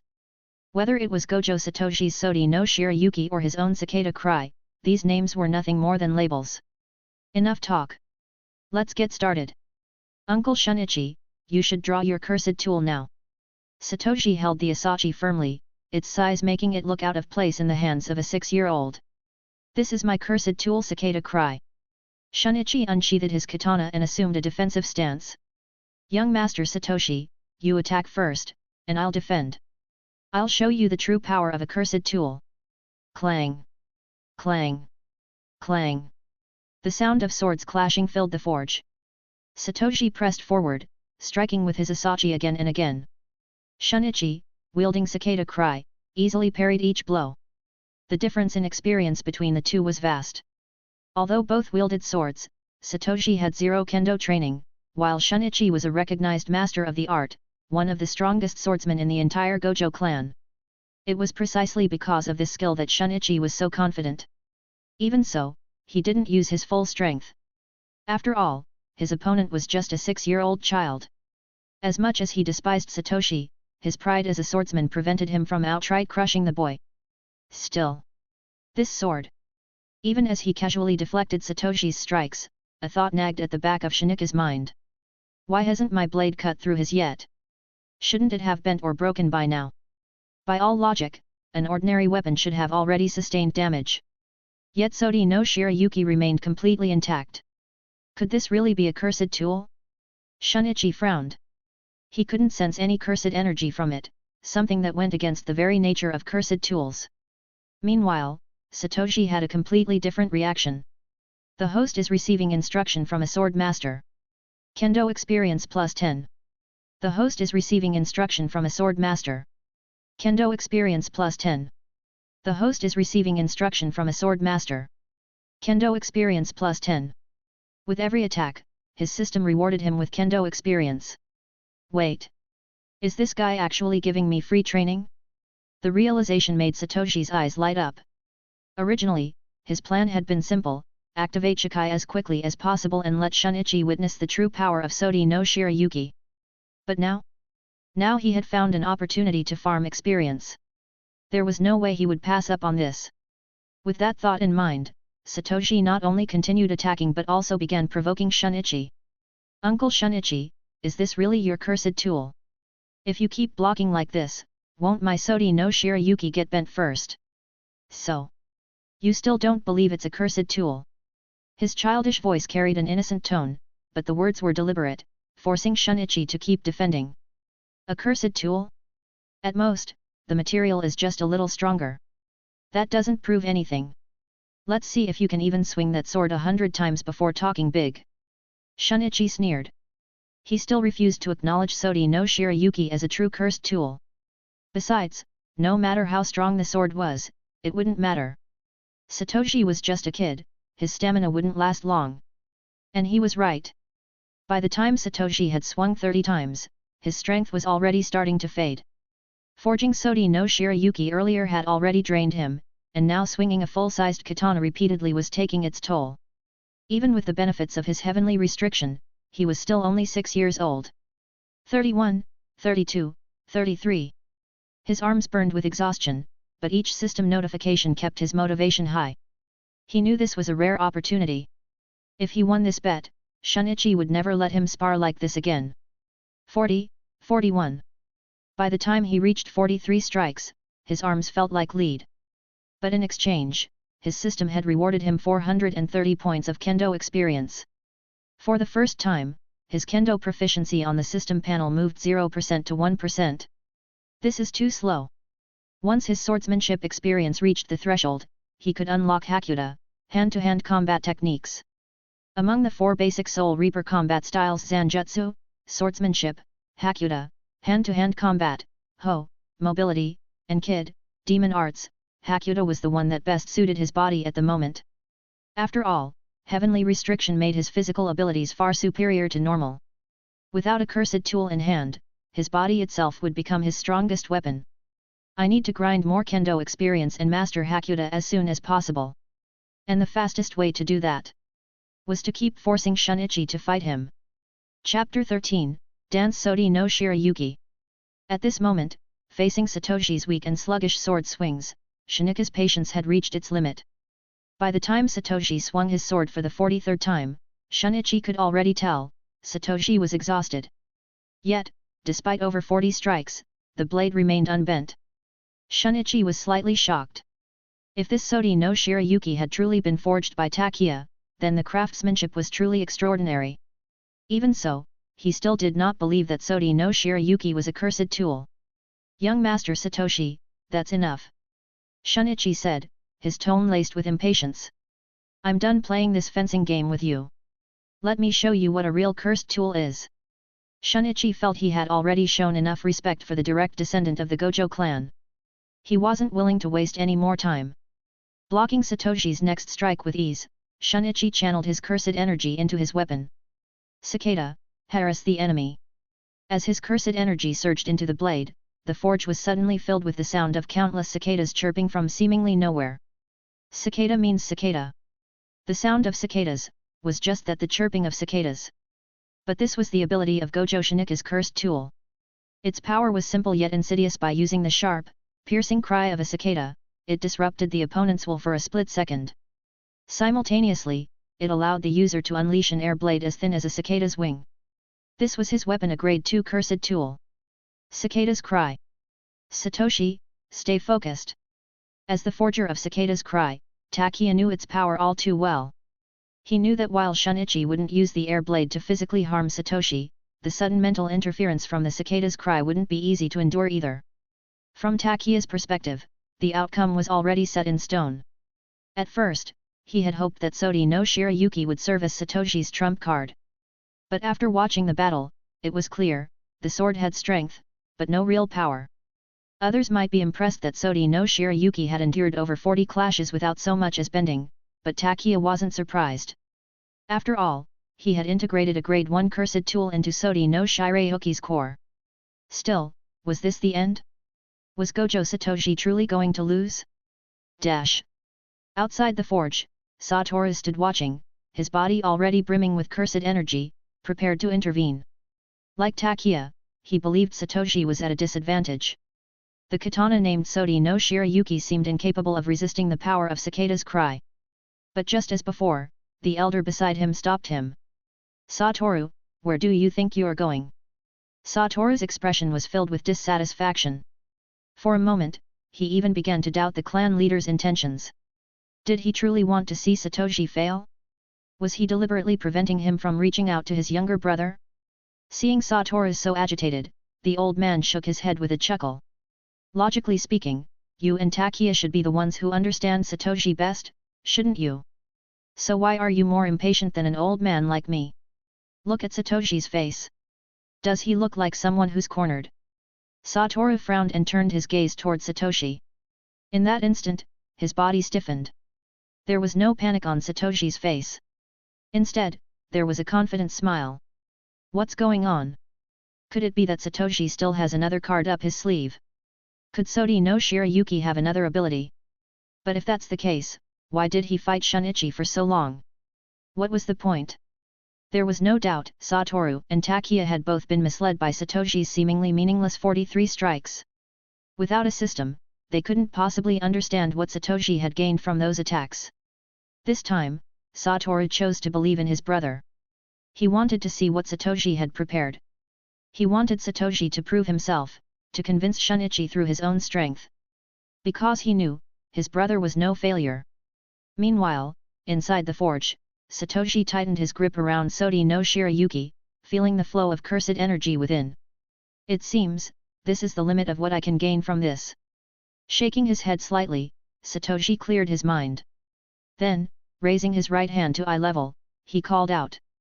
Dance, Sodi no Shirayuki.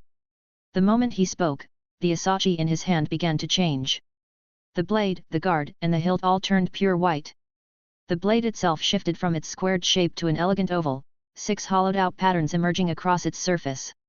At the base of the hilt, a mysterious engraving appeared, and a white ribbon materialized at the end. Everyone in the forge was stunned. What just happened? I didn't even blink. How did the cursed tool suddenly change form? How could it shift so drastically just because Satoshi said those words? Seeing Sodi no Shirayuki's true form, Shanichi could no longer deny the truth. This was no ordinary katana. Takia had been right all along, this was a cursed tool. Such an incredible weapon exists. Satoshi's talent isn't in sorcery, it's in forging cursed tools. A shape-shifting cursed tool, something like this could revolutionize the entire Jujutsu world. The elder beside Satoru watched intently, his eyes gleaming with excitement. At that moment, he saw Satoshi's future clearly, one that diverged from both Satoru's path and the traditional ways of the Gojo clan. A future where Satoshi walked his own road. It's beautiful. The true form of Sodi no Shirayuki is breathtaking. It suits Satoshi so perfectly, it reflects his very presence. Is this truly something he forged? Satoshi, never ceases to amaze me. Satoru's piercing blue eyes shone with joy. No matter how powerful Sodi no Shirayuki turned out to be, the mere fact that Satoshi had created a cursed tool at such a young age had already shattered all conventional expectations. Satoru had the strongest talent for sorcery. But Satoshi, he had the strongest talent for forging. And together, the two of them, would become the strongest duo in the entire Jujutsu world. Yes, Sodi no Shirayuki suited Satoshi perfectly. Of course, it would also suit him just as well. Dash. Takiya's hands trembled slightly as he stared at the blade. It's real. This is real. So that's why I couldn't fully unleash its true form before. It wasn't because of the forging, but because I was using it incorrectly. The aura surrounding Sodi no Shirayuki was overwhelming. Had he not seen it with his own eyes, he would have never believed that such a masterpiece had been created by a 6-year-old child. This power, this frost energy, is this truly cursed energy? Could it be that Satoshi has somehow broken the very rules of the Jujutsu world? Takiya's eyes were locked onto Satoshi. He knew, this sword held more than just raw strength. There was something hidden within it. Something beyond what any cursed tool had ever achieved before. This was the judgment of a master craftsman. Chapter 14, Snow Falls. The most beautiful Zanpakuto. Young Master Satoshi. Even if you can forge a cursed tool, do you really think your Sodi no Shirayuki is stronger than my cicada's cry? The world of cursed tools is far deeper than you think, young Master Satoshi. Feeling the energy emanating from Sodi no Shirayuki, Shanichi couldn't identify what it was, but he instinctively categorized it as cursed energy. Even so, he remained confident. He believed that Satoshi wouldn't be able to withstand the interference of cicada's cry for long. After all, Satoshi was just a 6-year-old child. His mental fortitude couldn't possibly endure against cicada's cry. Is that so? Satoshi raised an eyebrow. As a cursed tool master, don't you think I understand this business better than you do? With a casual motion, Satoshi raised Sodi no Shirayuki and pressed the flat of the blade against his own skin. The biting chill instantly dispelled the haze clouding his mind. The relentless, invasive sound of cicadas silenced. Cicada's cry is indeed powerful, Satoshi said calmly. But I'm sorry. Sodi no Shirayuki is stronger. Then, he chanted. First dance, White Moon. With a graceful sweep of his sword, Satoshi traced a circle on the ground with the tip of Sodi no Shirayuki. In the next moment, an icy chill spread outward from the mark. This is... Satoru, hyper-aware of even the slightest fluctuations in cursed energy, felt his expression shift. He could tell immediately, this wasn't cursed energy. But its flow was exactly the same. Moreover, this technique, First Dance, White Moon, felt eerily similar to a cursed technique. Satoshi, if you can't use Jujutsu, then, are you forging cursed tools capable of producing their own cursed energy and techniques? That was the only explanation Satoru could think of. Meanwhile, inside the forge, both Shanichi and Takiya were utterly stunned. Within the circle of frost, the temperature plummeted at an alarming rate. The biting cold spread through their bodies, chilling them to the core. It felt as if, at any moment, their very blood might freeze solid. Is this truly a cursed tool, wielded by someone without any cursed energy?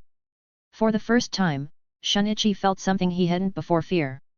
If someone without cursed energy could use cursed tools to unleash techniques like this, then wouldn't that mean the gap between sorcerers and ordinary people would shrink dramatically? Is Satoshi really this terrifying?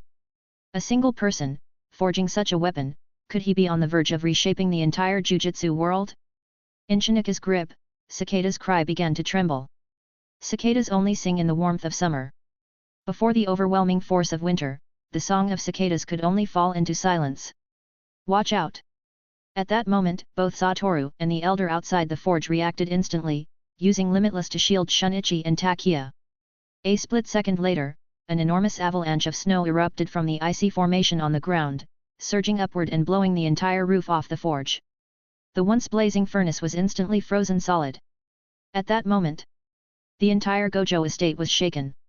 All across the clan grounds, sorcerers turned their heads toward the source of the disturbance, their expressions shifting in shock. The sight of a towering snowfall rising within the Gojo compound sent waves of unease through them. What's happening? Why would such a massive technique be released inside the estate? Is someone attacking the Gojo family? Without hesitation, a group of sorcerers dropped what they were doing and rushed toward the forge. Within the Gojo clan, there was only one person worthy of being targeted by an assassination: Gojo Satoru, wielder of the Six Eyes. And they would never allow the future of the clan to be harmed. Every sorcerer moved swiftly, guided by that unshakable conviction. Meanwhile, inside the now exposed forge, Satoshi gripped Sodi no Shirayuki and gazed at the icy devastation he had created. In that moment, he understood. He had finally gained a trump card.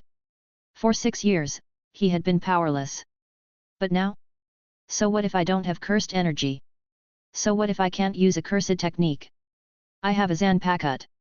Right now, it was Sodi no Shirayuki. But in the future, he would forge Kaiten Kaikotsu, Zgyo no Kotori, Kaika Suijutsu, Rijinjaka. One by one, he would create them all.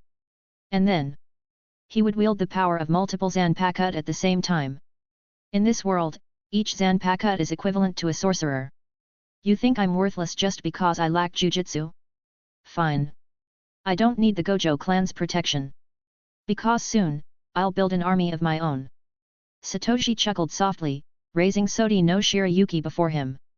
As expected, you are the most beautiful Zanpakuto. In this world, there is no Kokaki Rukia to be your master. From now on, you will follow me into battle. His reflection in the pristine, icy blade revealed a young boy with snow-white hair and burning determination in his eyes. I won't be a bystander anymore. Ryaman Sukuna.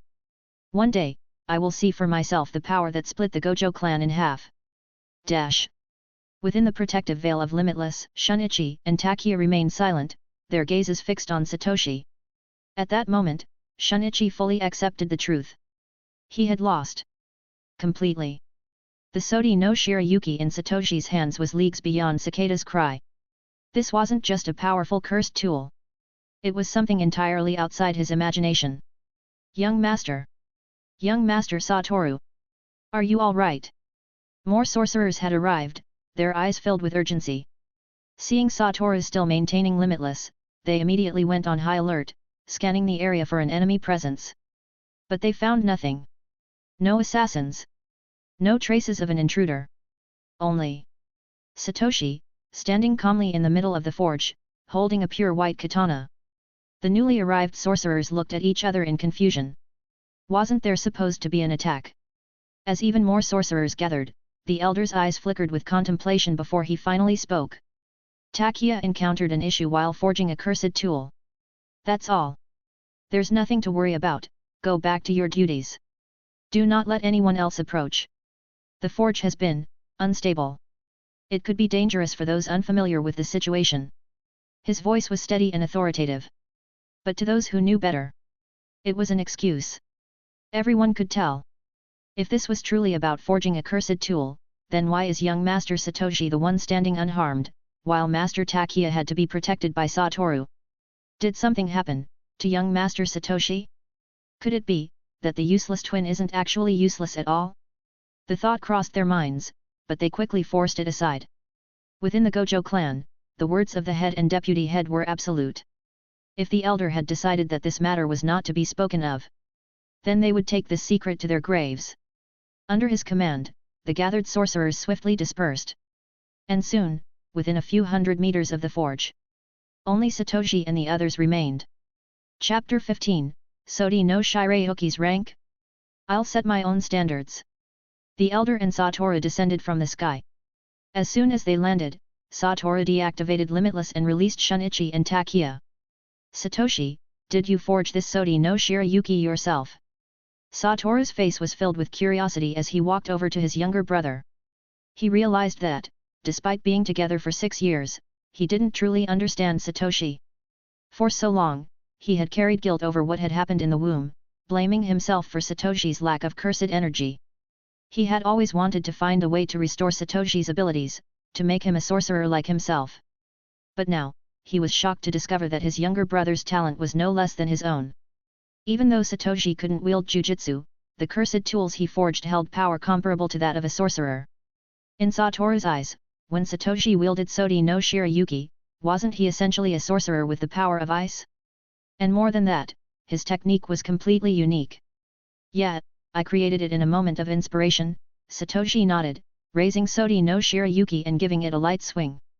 As the blade moved, its pristine white form gradually faded, reverting to the appearance of an Asachi. But I don't call it a cursed tool, I call it a Zanpakuto. Zanpakuto. Satoru didn't fully grasp the meaning behind the name, but he could clearly tell that Satoshi had established an entirely new path within the world of cursed tools. It's hard to believe. Since Sodi no Shirayuki was able to defeat Shinichi's cicada's cry, does that mean it's already at the level of a grade 1 cursed tool? Satoru was constantly evaluating Satoshi's strength. He was genuinely curious, who was stronger? Him, the sorcerer born with the 6 eyes? Or Satoshi, the forger of cursed tools, who also possessed the 6 eyes? To outsiders, it was obvious, Satoru was stronger. But to Satoru himself, who had yet to reach his full potential, he wasn't so sure he would have the upper hand against Sodi no Shirayuki. I guess you could say that. Satoshi wasn't entirely sure how to categorize a Zanpakuto. In Soul Society, Sodi no Shirayuki might not be among the strongest Zanpakuto, but as the most beautiful, it still held a special status. Saying it was equivalent to a grade 1 cursed tool wouldn't be inaccurate. But in Satoshi's eyes, Sodi no Shirayuki stood somewhere between grade 1 and special grade. After all, for a Soul Reaper, a Zanpakuto was practically an extension of their very existence.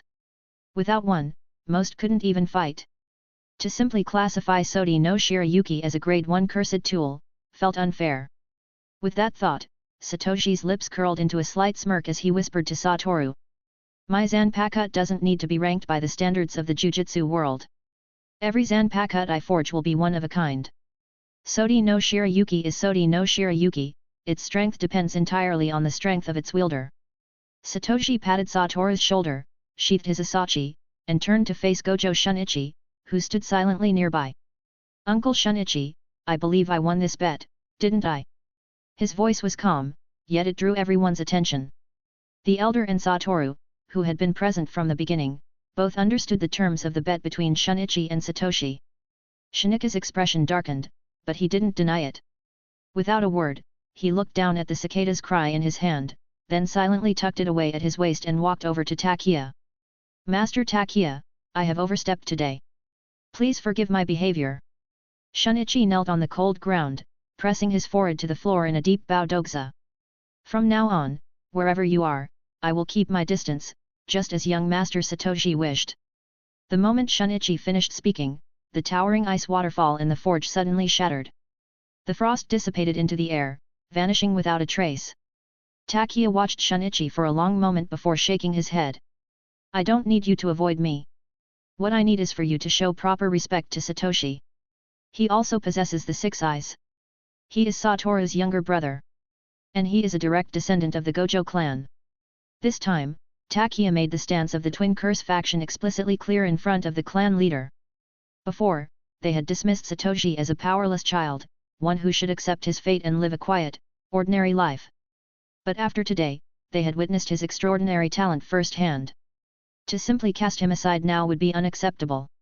Shunichi fell silent. His gaze flickered between Satoru and Satoshi, studying them carefully. And then, for the first time, he realized something. Despite everything, despite the so-called curse of the twins, the two of them had always been close. Even now, their bond remained completely unshaken. Two identical boys, standing side by side. If one didn't look closely, it was impossible to tell who was Gojo Satoru and who was Gojo Satoshi. Had we been wrong from the very beginning? Had our prejudice against Satoshi been completely misplaced? The 6 eyes are the savior of the Gojo clan. Gojo Satoru possesses the 6 eyes. Gojo Satoshi also possesses the 6 eyes. How could ordinary people like us dare to judge whether one set of 6 eyes is real or fake? For the first time, Gojo Shunichi began to doubt the twin curse theory. Among ordinary sorcerers, twins were considered an ill omen. But when it came to the sacred 6 eyes, was it still a curse? If it was truly a curse, then why would the 6 eyes manifest in both of them? Shinichi's gaze remained fixed on Satoshi. A child without cursed energy, yet capable of forging weapons as powerful as a sorcerer's techniques. Perhaps. Takia was right. The future of the Gojo clan didn't rest solely on Satoru's shoulders. Gojo Satoshi would also be part of that future. Shanichi slowly lowered himself to the ground, kneeling before Satoshi. He pressed his forehead to the floor and spoke in a loud, steady voice. Young Master Satoshi, I was arrogant. I judged the existence of the six eyes with prejudice and was blinded by my beliefs about the twin curse. But today, I have seen your talent. In the future, you and Master Satoru will undoubtedly stand at the pinnacle of the Jujutsu world. For my past disrespect, I am willing to accept any punishment. Chapter 16, The Kendo Master Becomes My Instructor. Shanichi had undergone a complete transformation in perspective. He once believed that after witnessing Satoru's overwhelming talent in Jujutsu, nothing else in the world could surprise him. No matter how gifted another person was, they could never compare to Gojo Satoru. But now, he realized he was wrong. In the field of Jujutsu, Satoru stood unrivaled. But in other areas, Satoshi was just as extraordinary. Satoshi, meanwhile, was surprised by the drastic shift in Shanichi's attitude. He had assumed that Shanichi would be the first true antagonist he would face within the Gojo clan. But never did he expect the man to admit his mistakes so bluntly. It completely disrupted all of Satoshi's previous expectations. While Satoshi was considering how to handle this situation, Satoru spoke up beside him. Shanichi, your disrespect toward Satoshi has deeply influenced the entire clan's perception of him. I've decided to revoke your position as captain of the guard. Satoru's voice was cold and unforgiving. Despite the years Shanichi had spent protecting him, Satoru showed no hesitation in delivering this punishment. Shanichi stiffened but made no objections. The elder beside them added, Shanichi, I witnessed everything that happened today. Your character still needs refining. From now on, you will be reassigned to guard the back gate of the Gojo estate. This was the conclusion he had promised Satoru. Yes, sir. I accept this punishment. Shanichi's mood sank. To outsiders, it was absurd for someone of his skill, a master of kendo, to be relegated to a mere gatekeeper.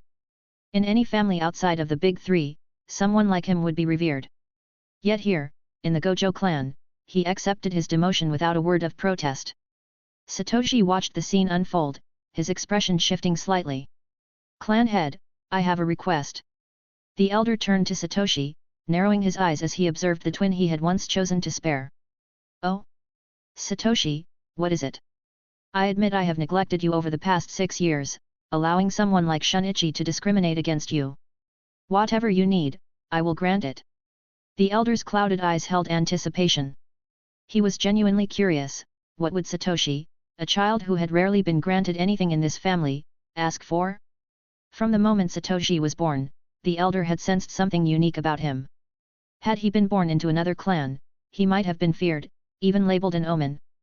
But he was a Gojo, a bearer of the sacred six eyes.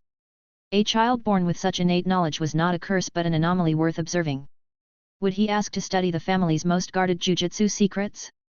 Would he demand a higher status within the clan? The elder was eager to hear Satoshi's answer. But the moment Satoshi made his request, even he was stunned. Even Satoru and Takia, standing nearby, subconsciously widened their eyes. Clan head, I want Uncle Shanichi to teach me kendo. What? Shanichi instinctively looked up, utterly shocked. Did Satoshi not understand his own position? He had openly declared himself a member of the Twin Curse faction. Even the elder voiced his concerns. Satoshi, do you realize that Shanichi represents a faction that has been hostile toward you? Satoshi nodded and shrugged. And what does that have to do with me? I only want to learn kendo. As far as I know, Uncle Shanichi is the most skilled swordsman in the family. Is he not qualified to teach me? To Satoshi, it didn't matter who his instructor was. But having a master of Shanichi's caliber would undoubtedly accelerate his progress. Right now, his two main priorities were 1. Forging Zanpakuto. His trump card for the future. 2. Mastering kendo. The foundation needed to unlock advanced Soul Reaper techniques Hakuda, Shunpo, and Kid. Both were indispensable.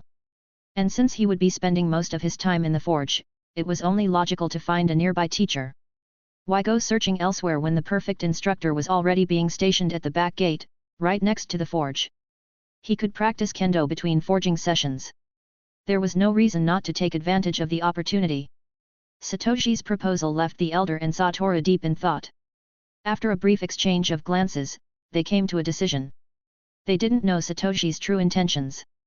But considering he had already demonstrated the ability to forge cursed tools at 6 years old, they saw no reason to deny such a simple request.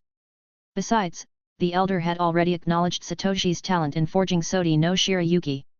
It was only natural for him to seek further improvement in swordsmanship. And so, the once hostile Shanichi was assigned a new role. No longer Satoru's bodyguard, but instead, Satoshi's kendo instructor and sparring partner. With the matter of Shanichi resolved, the elder finally revealed the true reason he had brought Satoru here today. Chapter 17, Satoru, my Zanpakuto must be cool enough. Cursed tool Yoru. I was hoping to have this weapon prepared for Satoru. The elder made his request to Takia without hesitation. To him, this cursed tool should have still been in Takia's possession. However, after hearing this request, Takia suddenly looked uncomfortable. His eyes flickered toward Satoshi several times, and the atmosphere fell into silence. After being glanced at 4 or 5 times, Satoshi finally couldn't hold back. Master Takia, isn't Yoru with you? Since the Patriarch is asking for it, just hand it over. I can always forge more cursed tools in the future. Satoshi assumed Takia was simply reluctant to part with a grade 1 cursed tool, so he urged him to comply. How could a cursed tool master like Takia refuse the clan leader's direct request? Yet, instead of responding right away, Takia's expression grew even more strained. Clan head. Yoru is no longer available. What? What do you mean by that, Takia? The elder frowned in confusion. Satoru, Satoshi, and even Shunichi turned their heads at the same time, their gazes questioning. Seeing Satoshi's puzzled expression, Takia realized something. Satoshi hadn't even noticed that Yoru had been consumed during the forging of Sodi no Shirayuki. With a helpless sigh, Takia explained the process of how Satoshi had unknowingly used Yoru as a material for his forging. As the explanation ended, everyone's gaze shifted toward Satoshi. Satoshi scratched his head, feeling slightly embarrassed. So Yoru disappeared because of me? After hearing Takia's words, Satoshi recalled that during the forging process, he had indeed taken out a particularly cold material from the side. He hadn't realized it was Yoru. Using a grade 1 cursed tool as forging material. I really went all out, hey? In other words, clan head, Takia concluded, Yoru has already become Sodi no Shirayuki. There's no way to give it to Satoru now. The elder nodded, albeit helplessly. Although he had failed to secure a powerful weapon for Satoru, he considered it a fair trade to have gained insight into the forging principles behind Satoshi's Zanpakuto. Going forward, he intended to have other cursed tool masters experiment. Could they replicate Satoshi's methods? Could existing cursed tools be reforged into something even more powerful? However, he also recognized the bond between Satoru and Satoshi.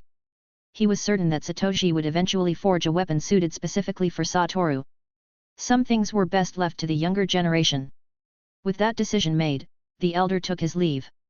As soon as he was gone, Satoru's suppressed personality burst free.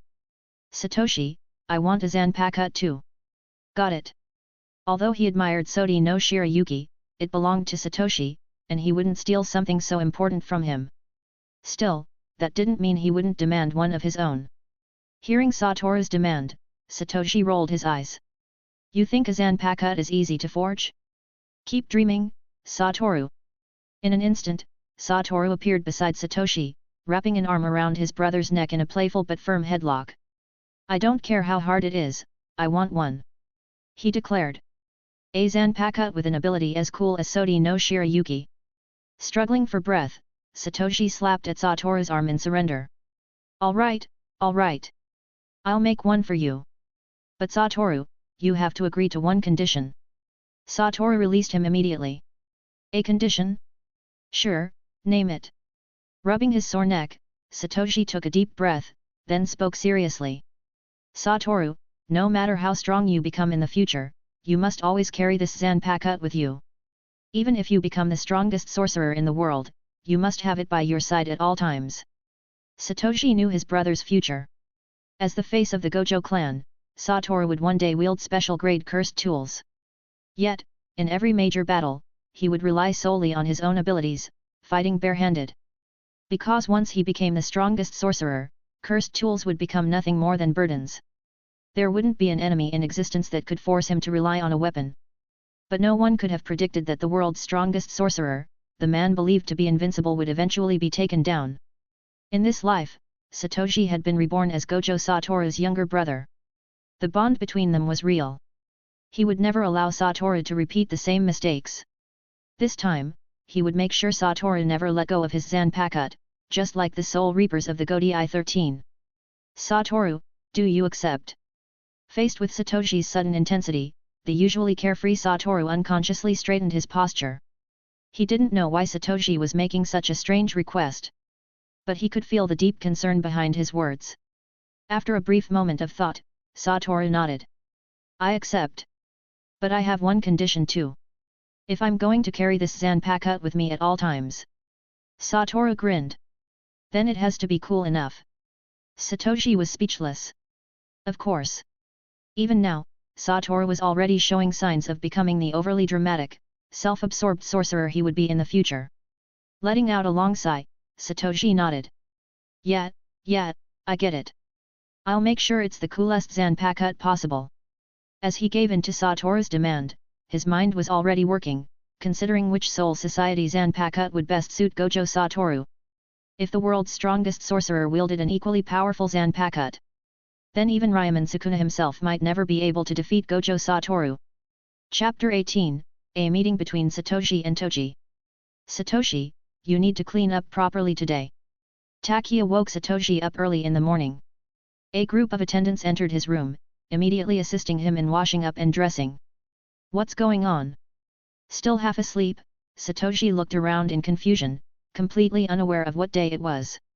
Last night, he had practiced swordplay with Shanichi until late, finally managing to raise his kendo proficiency to 80%. He had planned to push it to the max today and then move on to actual combat training. So why was his precious sleep being disturbed so early in the morning? I knew you'd forget. I reminded you a week ago, today is the day the Zenin clan and other Jujutsu families are visiting. As direct descendants of the Gojo clan, you and Satoru must attend. You two are the real reason for the Zenin clan's visit. They came here to see the future of the Gojo clan. As the attendant wiped Satoshi's face with a warm towel, he instantly became more alert. So today is the day I meet Zenin Toji? A strange anticipation welled up in his heart. Zenin Toji, the man who would one day become Gojo Satoru's greatest enemy. A person without cursed energy and a person with the six eyes, two outcasts in opposite extremes of the Jujutsu world. They had never had the chance to meet before. But today, in the Gojo clan's estate, the only two individuals utterly devoid of cursed energy were finally going to come face to face. The Zenin clan, huh? This should be interesting. Satoshi allowed the attendants to dress him as he thought about how to establish a connection with Zenin Toji. I wonder what kind of mindset Toji has right now. He shouldn't be completely twisted yet. After all, there's still a long time before he leaves the Zenin clan. If possible, I need to prevent him and Satoru from becoming enemies in the future. Satoru only mastered the reverse curse technique because of his battle with Toji, but that doesn't mean he has to get killed in the process just to learn it. If, during that fight, Toji had used the inverted spear of heaven to nullify Satoru's technique activation before slashing his throat, Satoru might have actually died. That alone could have changed the entire timeline of Jujutsu Kaisen. If both sides can maintain a good relationship, maybe Toji doesn't have to be Satoru's enemy. Maybe, just maybe, he could even be his friend. Most importantly, Toji has no real sense of belonging to the Zenin clan. If I could introduce him to a girl from the Gojo clan, maybe, just maybe, he could become Gojo Toji instead. With these thoughts swirling in his mind, Satoshi was led out of his room by Takia. Outside the smithing hall, Satoru was already waiting. Satoru, why aren't you going in? What are you standing outside for? Satoshi looked at him in confusion. Seeing Satoru's delicate features, almost like a porcelain doll, he suddenly remembered, oh right, they were still just 6-year-old kids. Why would I go in? Just to get manhandled by those women again. Satoru looked at Satoshi helplessly. Seeing that Satoshi was dressed in the same blue kimono as him, a trace of sympathy flashed in his eyes. At that moment, Satoshi suddenly recalled the sheer horror of being surrounded and dressed up by a group of attendants earlier. He was just a child, yet he had to be washed, dressed, and groomed without any say in the matter. Perhaps that's why he had emptied his mind and thought about the Zenin clan so much, to distract himself. Satoru, you look way too young in that outfit. Satoshi subconsciously voiced his thoughts. At that, Satoru immediately shot back. And you think you don't? We're literally wearing the same thing. If I look young, so do you. The two exchanged glances and then burst into laughter. Young masters Satoru, Satoshi, we should head out now. Shanichi approached them, holding a large black paper umbrella. Noticing it, Satoshi realized, it was snowing outside. Dash. At the Gojo clan's main gate. A middle-aged man with a sinister expression stepped into the Gojo estate, followed by a group of people dressed in formal kimonos embroidered with the Zenin clan's crest. This was the delegation from the Zenin clan, led by Zenin Aji. Their purpose was to visit the Gojo family and greet the next heir of the Six Eyes. Even so, I wonder just how powerful the Gojo clan's new Six Eyes really are. Two older youths accompanied Zenin Aji. One had a scar across his face, looking older and more aggressive, while the other had an indifferent expression, showing no interest in anything. Shanichi, if you wanted to come here, you could have just come on your own. Why drag me along? I'm not even a sorcerer. This is supposed to be a meeting between Jujutsu families. I'm just a normal person. Zenin Toji sighed, clearly unenthusiastic. Though he was curious about the Six Eyes, he had no real desire to come here just to see them. However, since his brother was here, it would have been awkward to refuse. Behind him, another young man with a cold, malicious gaze stared at Toji. Zenin Shinsuke, the most talented of the younger generation in the Zenin clan. Though only 8 years old, he had already achieved the rank of a grade 3 sorcerer. One of the reasons Aji had brought this group today was to let their most promising talent witness the Six Eyes firsthand. However, this visit was destined to be anything but pleasant. Shinsuke was a firm believer in the Zenin clan's ideology, one that worshipped cursed energy above all else. In his eyes, Toji, who had no cursed energy at all, was nothing but a disgrace to their bloodline. But to Toji, Shinsuke's hostility meant nothing. Talent? Six Eyes? None of it mattered. Toji had already come to understand the overwhelming strength granted by heavenly restriction. If a fight broke out right now, he was confident, he could take out the Zenin clan's most talented prodigy in under 10 minutes. Chapter 19, The First Encounter. Following the Gojo family's servant into the main hall, Toji immediately noticed that some guests had arrived before them. On one side of the hall, a girl with brown hair tied into a bun sat alone. There was no one around her, making her look somewhat isolated. However, she seemed completely indifferent to the situation. Instead of paying attention to the people around her, she calmly enjoyed the snacks laid out on the table. Across from her, a young man also sat alone, occasionally exchanging glances with the brown-haired girl. Then, as if they had come to some unspoken agreement, both of them began tasting the snacks at the same time. What a strange duo! Zenin Aji, who had just entered the hall, glanced at them but quickly lost interest. Instead, he focused on finding his acquaintances within the Gojo clan, eager to gather information about the Six Eyes. Meanwhile, Toji, Shanichi and Shinsuke were guided to their respective seats. The main hall was packed, making it feel more like a grand gathering of Jujutsu families rather than an official meeting. However, among the many families present, the Gojo and Zenin clans were the most prominent. To an outsider, this would seem less like a general assembly and more like a formal discussion between the two dominant sorcerer families. The waiting was tedious. After sitting still for only 5 minutes, Toji was already bored. Getting permission from a nearby servant, he stepped outside to get some fresh air. I have a question. Who are the young man and the girl sitting across from us? They seem like sorcerers too. Toji casually inquired about the unfamiliar faces in the hall. As a member of the Zenin clan, he was treated with a certain level of respect within the Gojo estate. And since this information wasn't confidential, the servant answered without hesitation. Today, Master Reincarnating came to the mansion to perform a reverse curse technique treatment for the head of the family. The girl you saw is his daughter, Iiri Shoko. The young man beside her is a distant relative of the Gojo family, Okotsu Yuto-sama. I heard he's currently traveling around Japan to broaden his knowledge.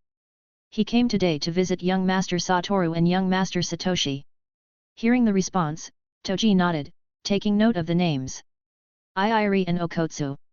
He had heard of the Iiri family before, they were known for their expertise in reverse curse technique. But the Okotsu family? That name was completely unfamiliar to him. Since when did the Gojo clan have distant relatives? After briefly pondering the question, Toji dismissed it from his mind. After all, sorcerer society had nothing to do with him. If it weren't for his older brother dragging him here, he wouldn't have attended this gathering at all. With that thought, Toji wandered away from the main hall, walking at a leisurely pace. Snowflakes drifted down, settling onto his dark hair, but he paid no attention to them. His entire demeanor was relaxed, almost lazy.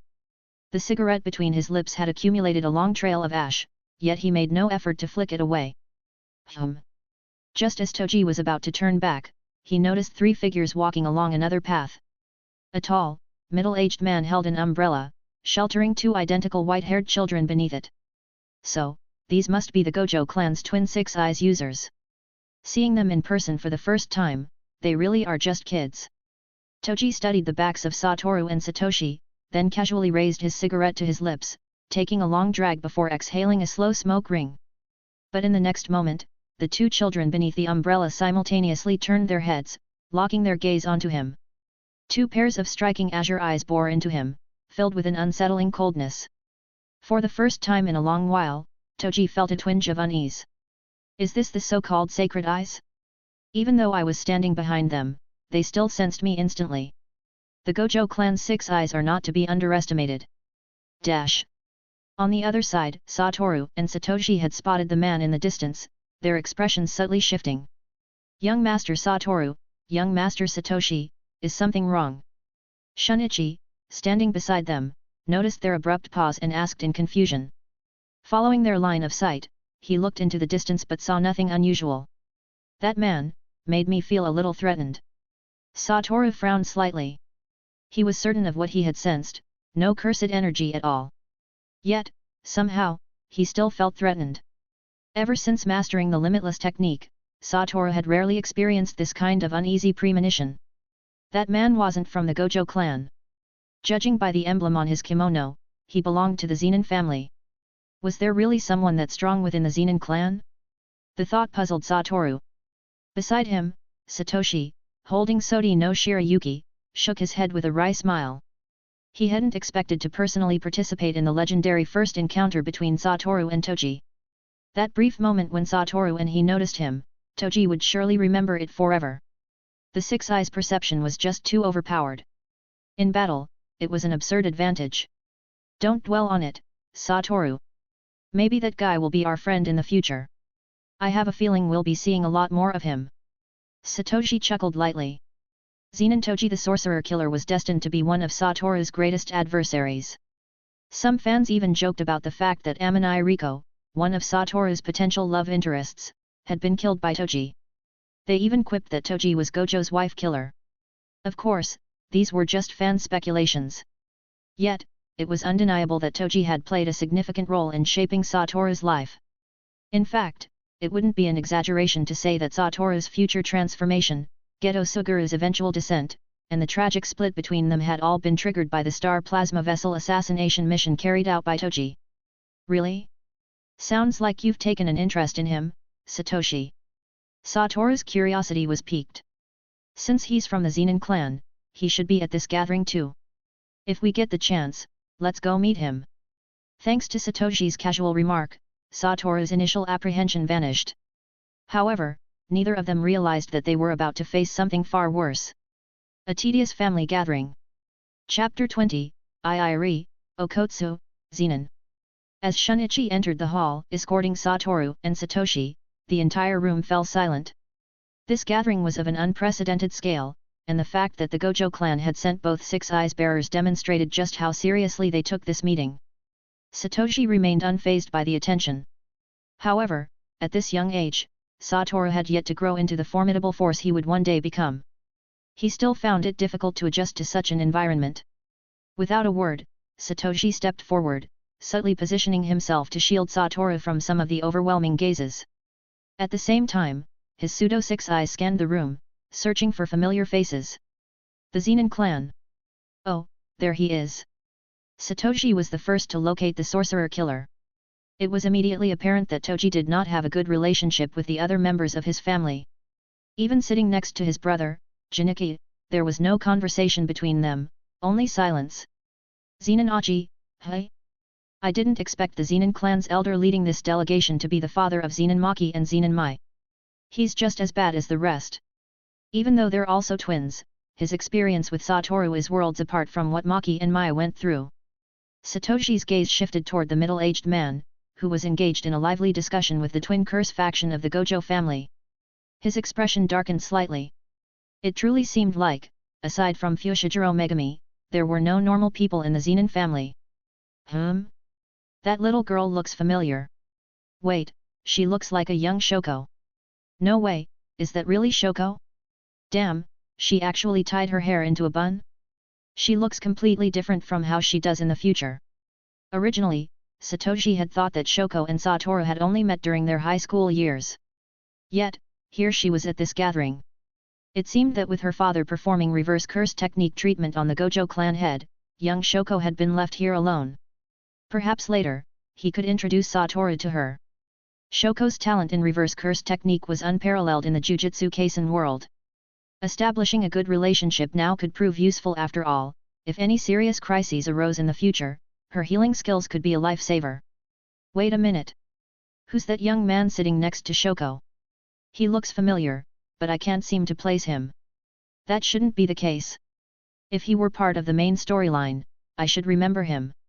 Satoshi's gaze lingered on the unfamiliar young man as he combed through his memories. Since the man was here, he had to be connected to the sorcerer world in some way, right? Was he from the Kamo clan? Probably not. The only ones Satoshi was familiar with were the ones skilled in blood manipulation. If not the Kamo family, could he be affiliated with Kyoto Jujutsu High? That didn't seem right either. Satoshi mentally sifted through images of various Jujutsu sorcerers. When he reached the 4 modern special grade sorcerers, he paused. One of them Okotsu Yuta. Yes, the young man before him bore an uncanny resemblance to Yuta Okotsu. In fact, he looked like an older version of Yuta. But that was impossible. In this timeline, Yuta hadn't even been born yet. That meant the man in front of him could only be one person. Yuta's father. Satoshi raised an eyebrow, his full attention now focused on the man. This gathering is stacked with hidden monsters. The future strongest Six Eyes user, Gojo Satoru. The future strongest assassin, the sorcerer killer Zenin Toji. The future master of reverse curse technique, the ultimate healer Iiri Shoko. And now, the father of Yuta Okotsu, the man who would one day inherit the most overwhelming cursed energy in history. One day, I'll be standing at the same level as all of them, right? After all, this system isn't just for decoration. As Satoshi contemplated, Satoru followed his gaze, casually glancing at Zenin Toji, Iiri Shoko, and Okotsu Yuto. He knew his twin brother wasn't the type to show interest in just anyone. If these people had caught Satoshi's attention, they were worth noting. 1 man and 2 women? That tall man, he was the one spying on us earlier in the garden. The other man, I've never seen him before, but his cursed energy feels incredibly strong. And that girl? She's kind of cute. Is she Satoshi's type? As the central figures of the gathering, Satoru and Satoshi's every move naturally drew attention. Previously, Satoshi's quiet observations had gone unnoticed. But when Satoru joined in, the twin curse faction of the Gojo family immediately took notice. They had already been displeased with Satoshi's attendance at this gathering. To them, Satoru was the true heir of the Six Eyes, the rightful successor of the Gojo bloodline. Satoshi, on the other hand, was nothing more than a fake Six Eyes user, completely unqualified to be a Jujutsu sorcerer. However, due to Shanichi's recent change in stance, the faction had been forced to reconsider their approach. Thus, while they had allowed Satoshi's presence at the gathering, they were determined to suppress his influence among the other Jujutsu families. At first, they had worried about how to clearly distinguish Satoru from Satoshi at the event. But seeing Satoshi carrying a katana, they realized they had their answer. You're in high spirits today, Satoru. Kuma-en, the leading elder of the Gojo clan and the official host of the gathering spoke up, immediately drawing the attention of the entire room toward Satoru. Thanks for listening.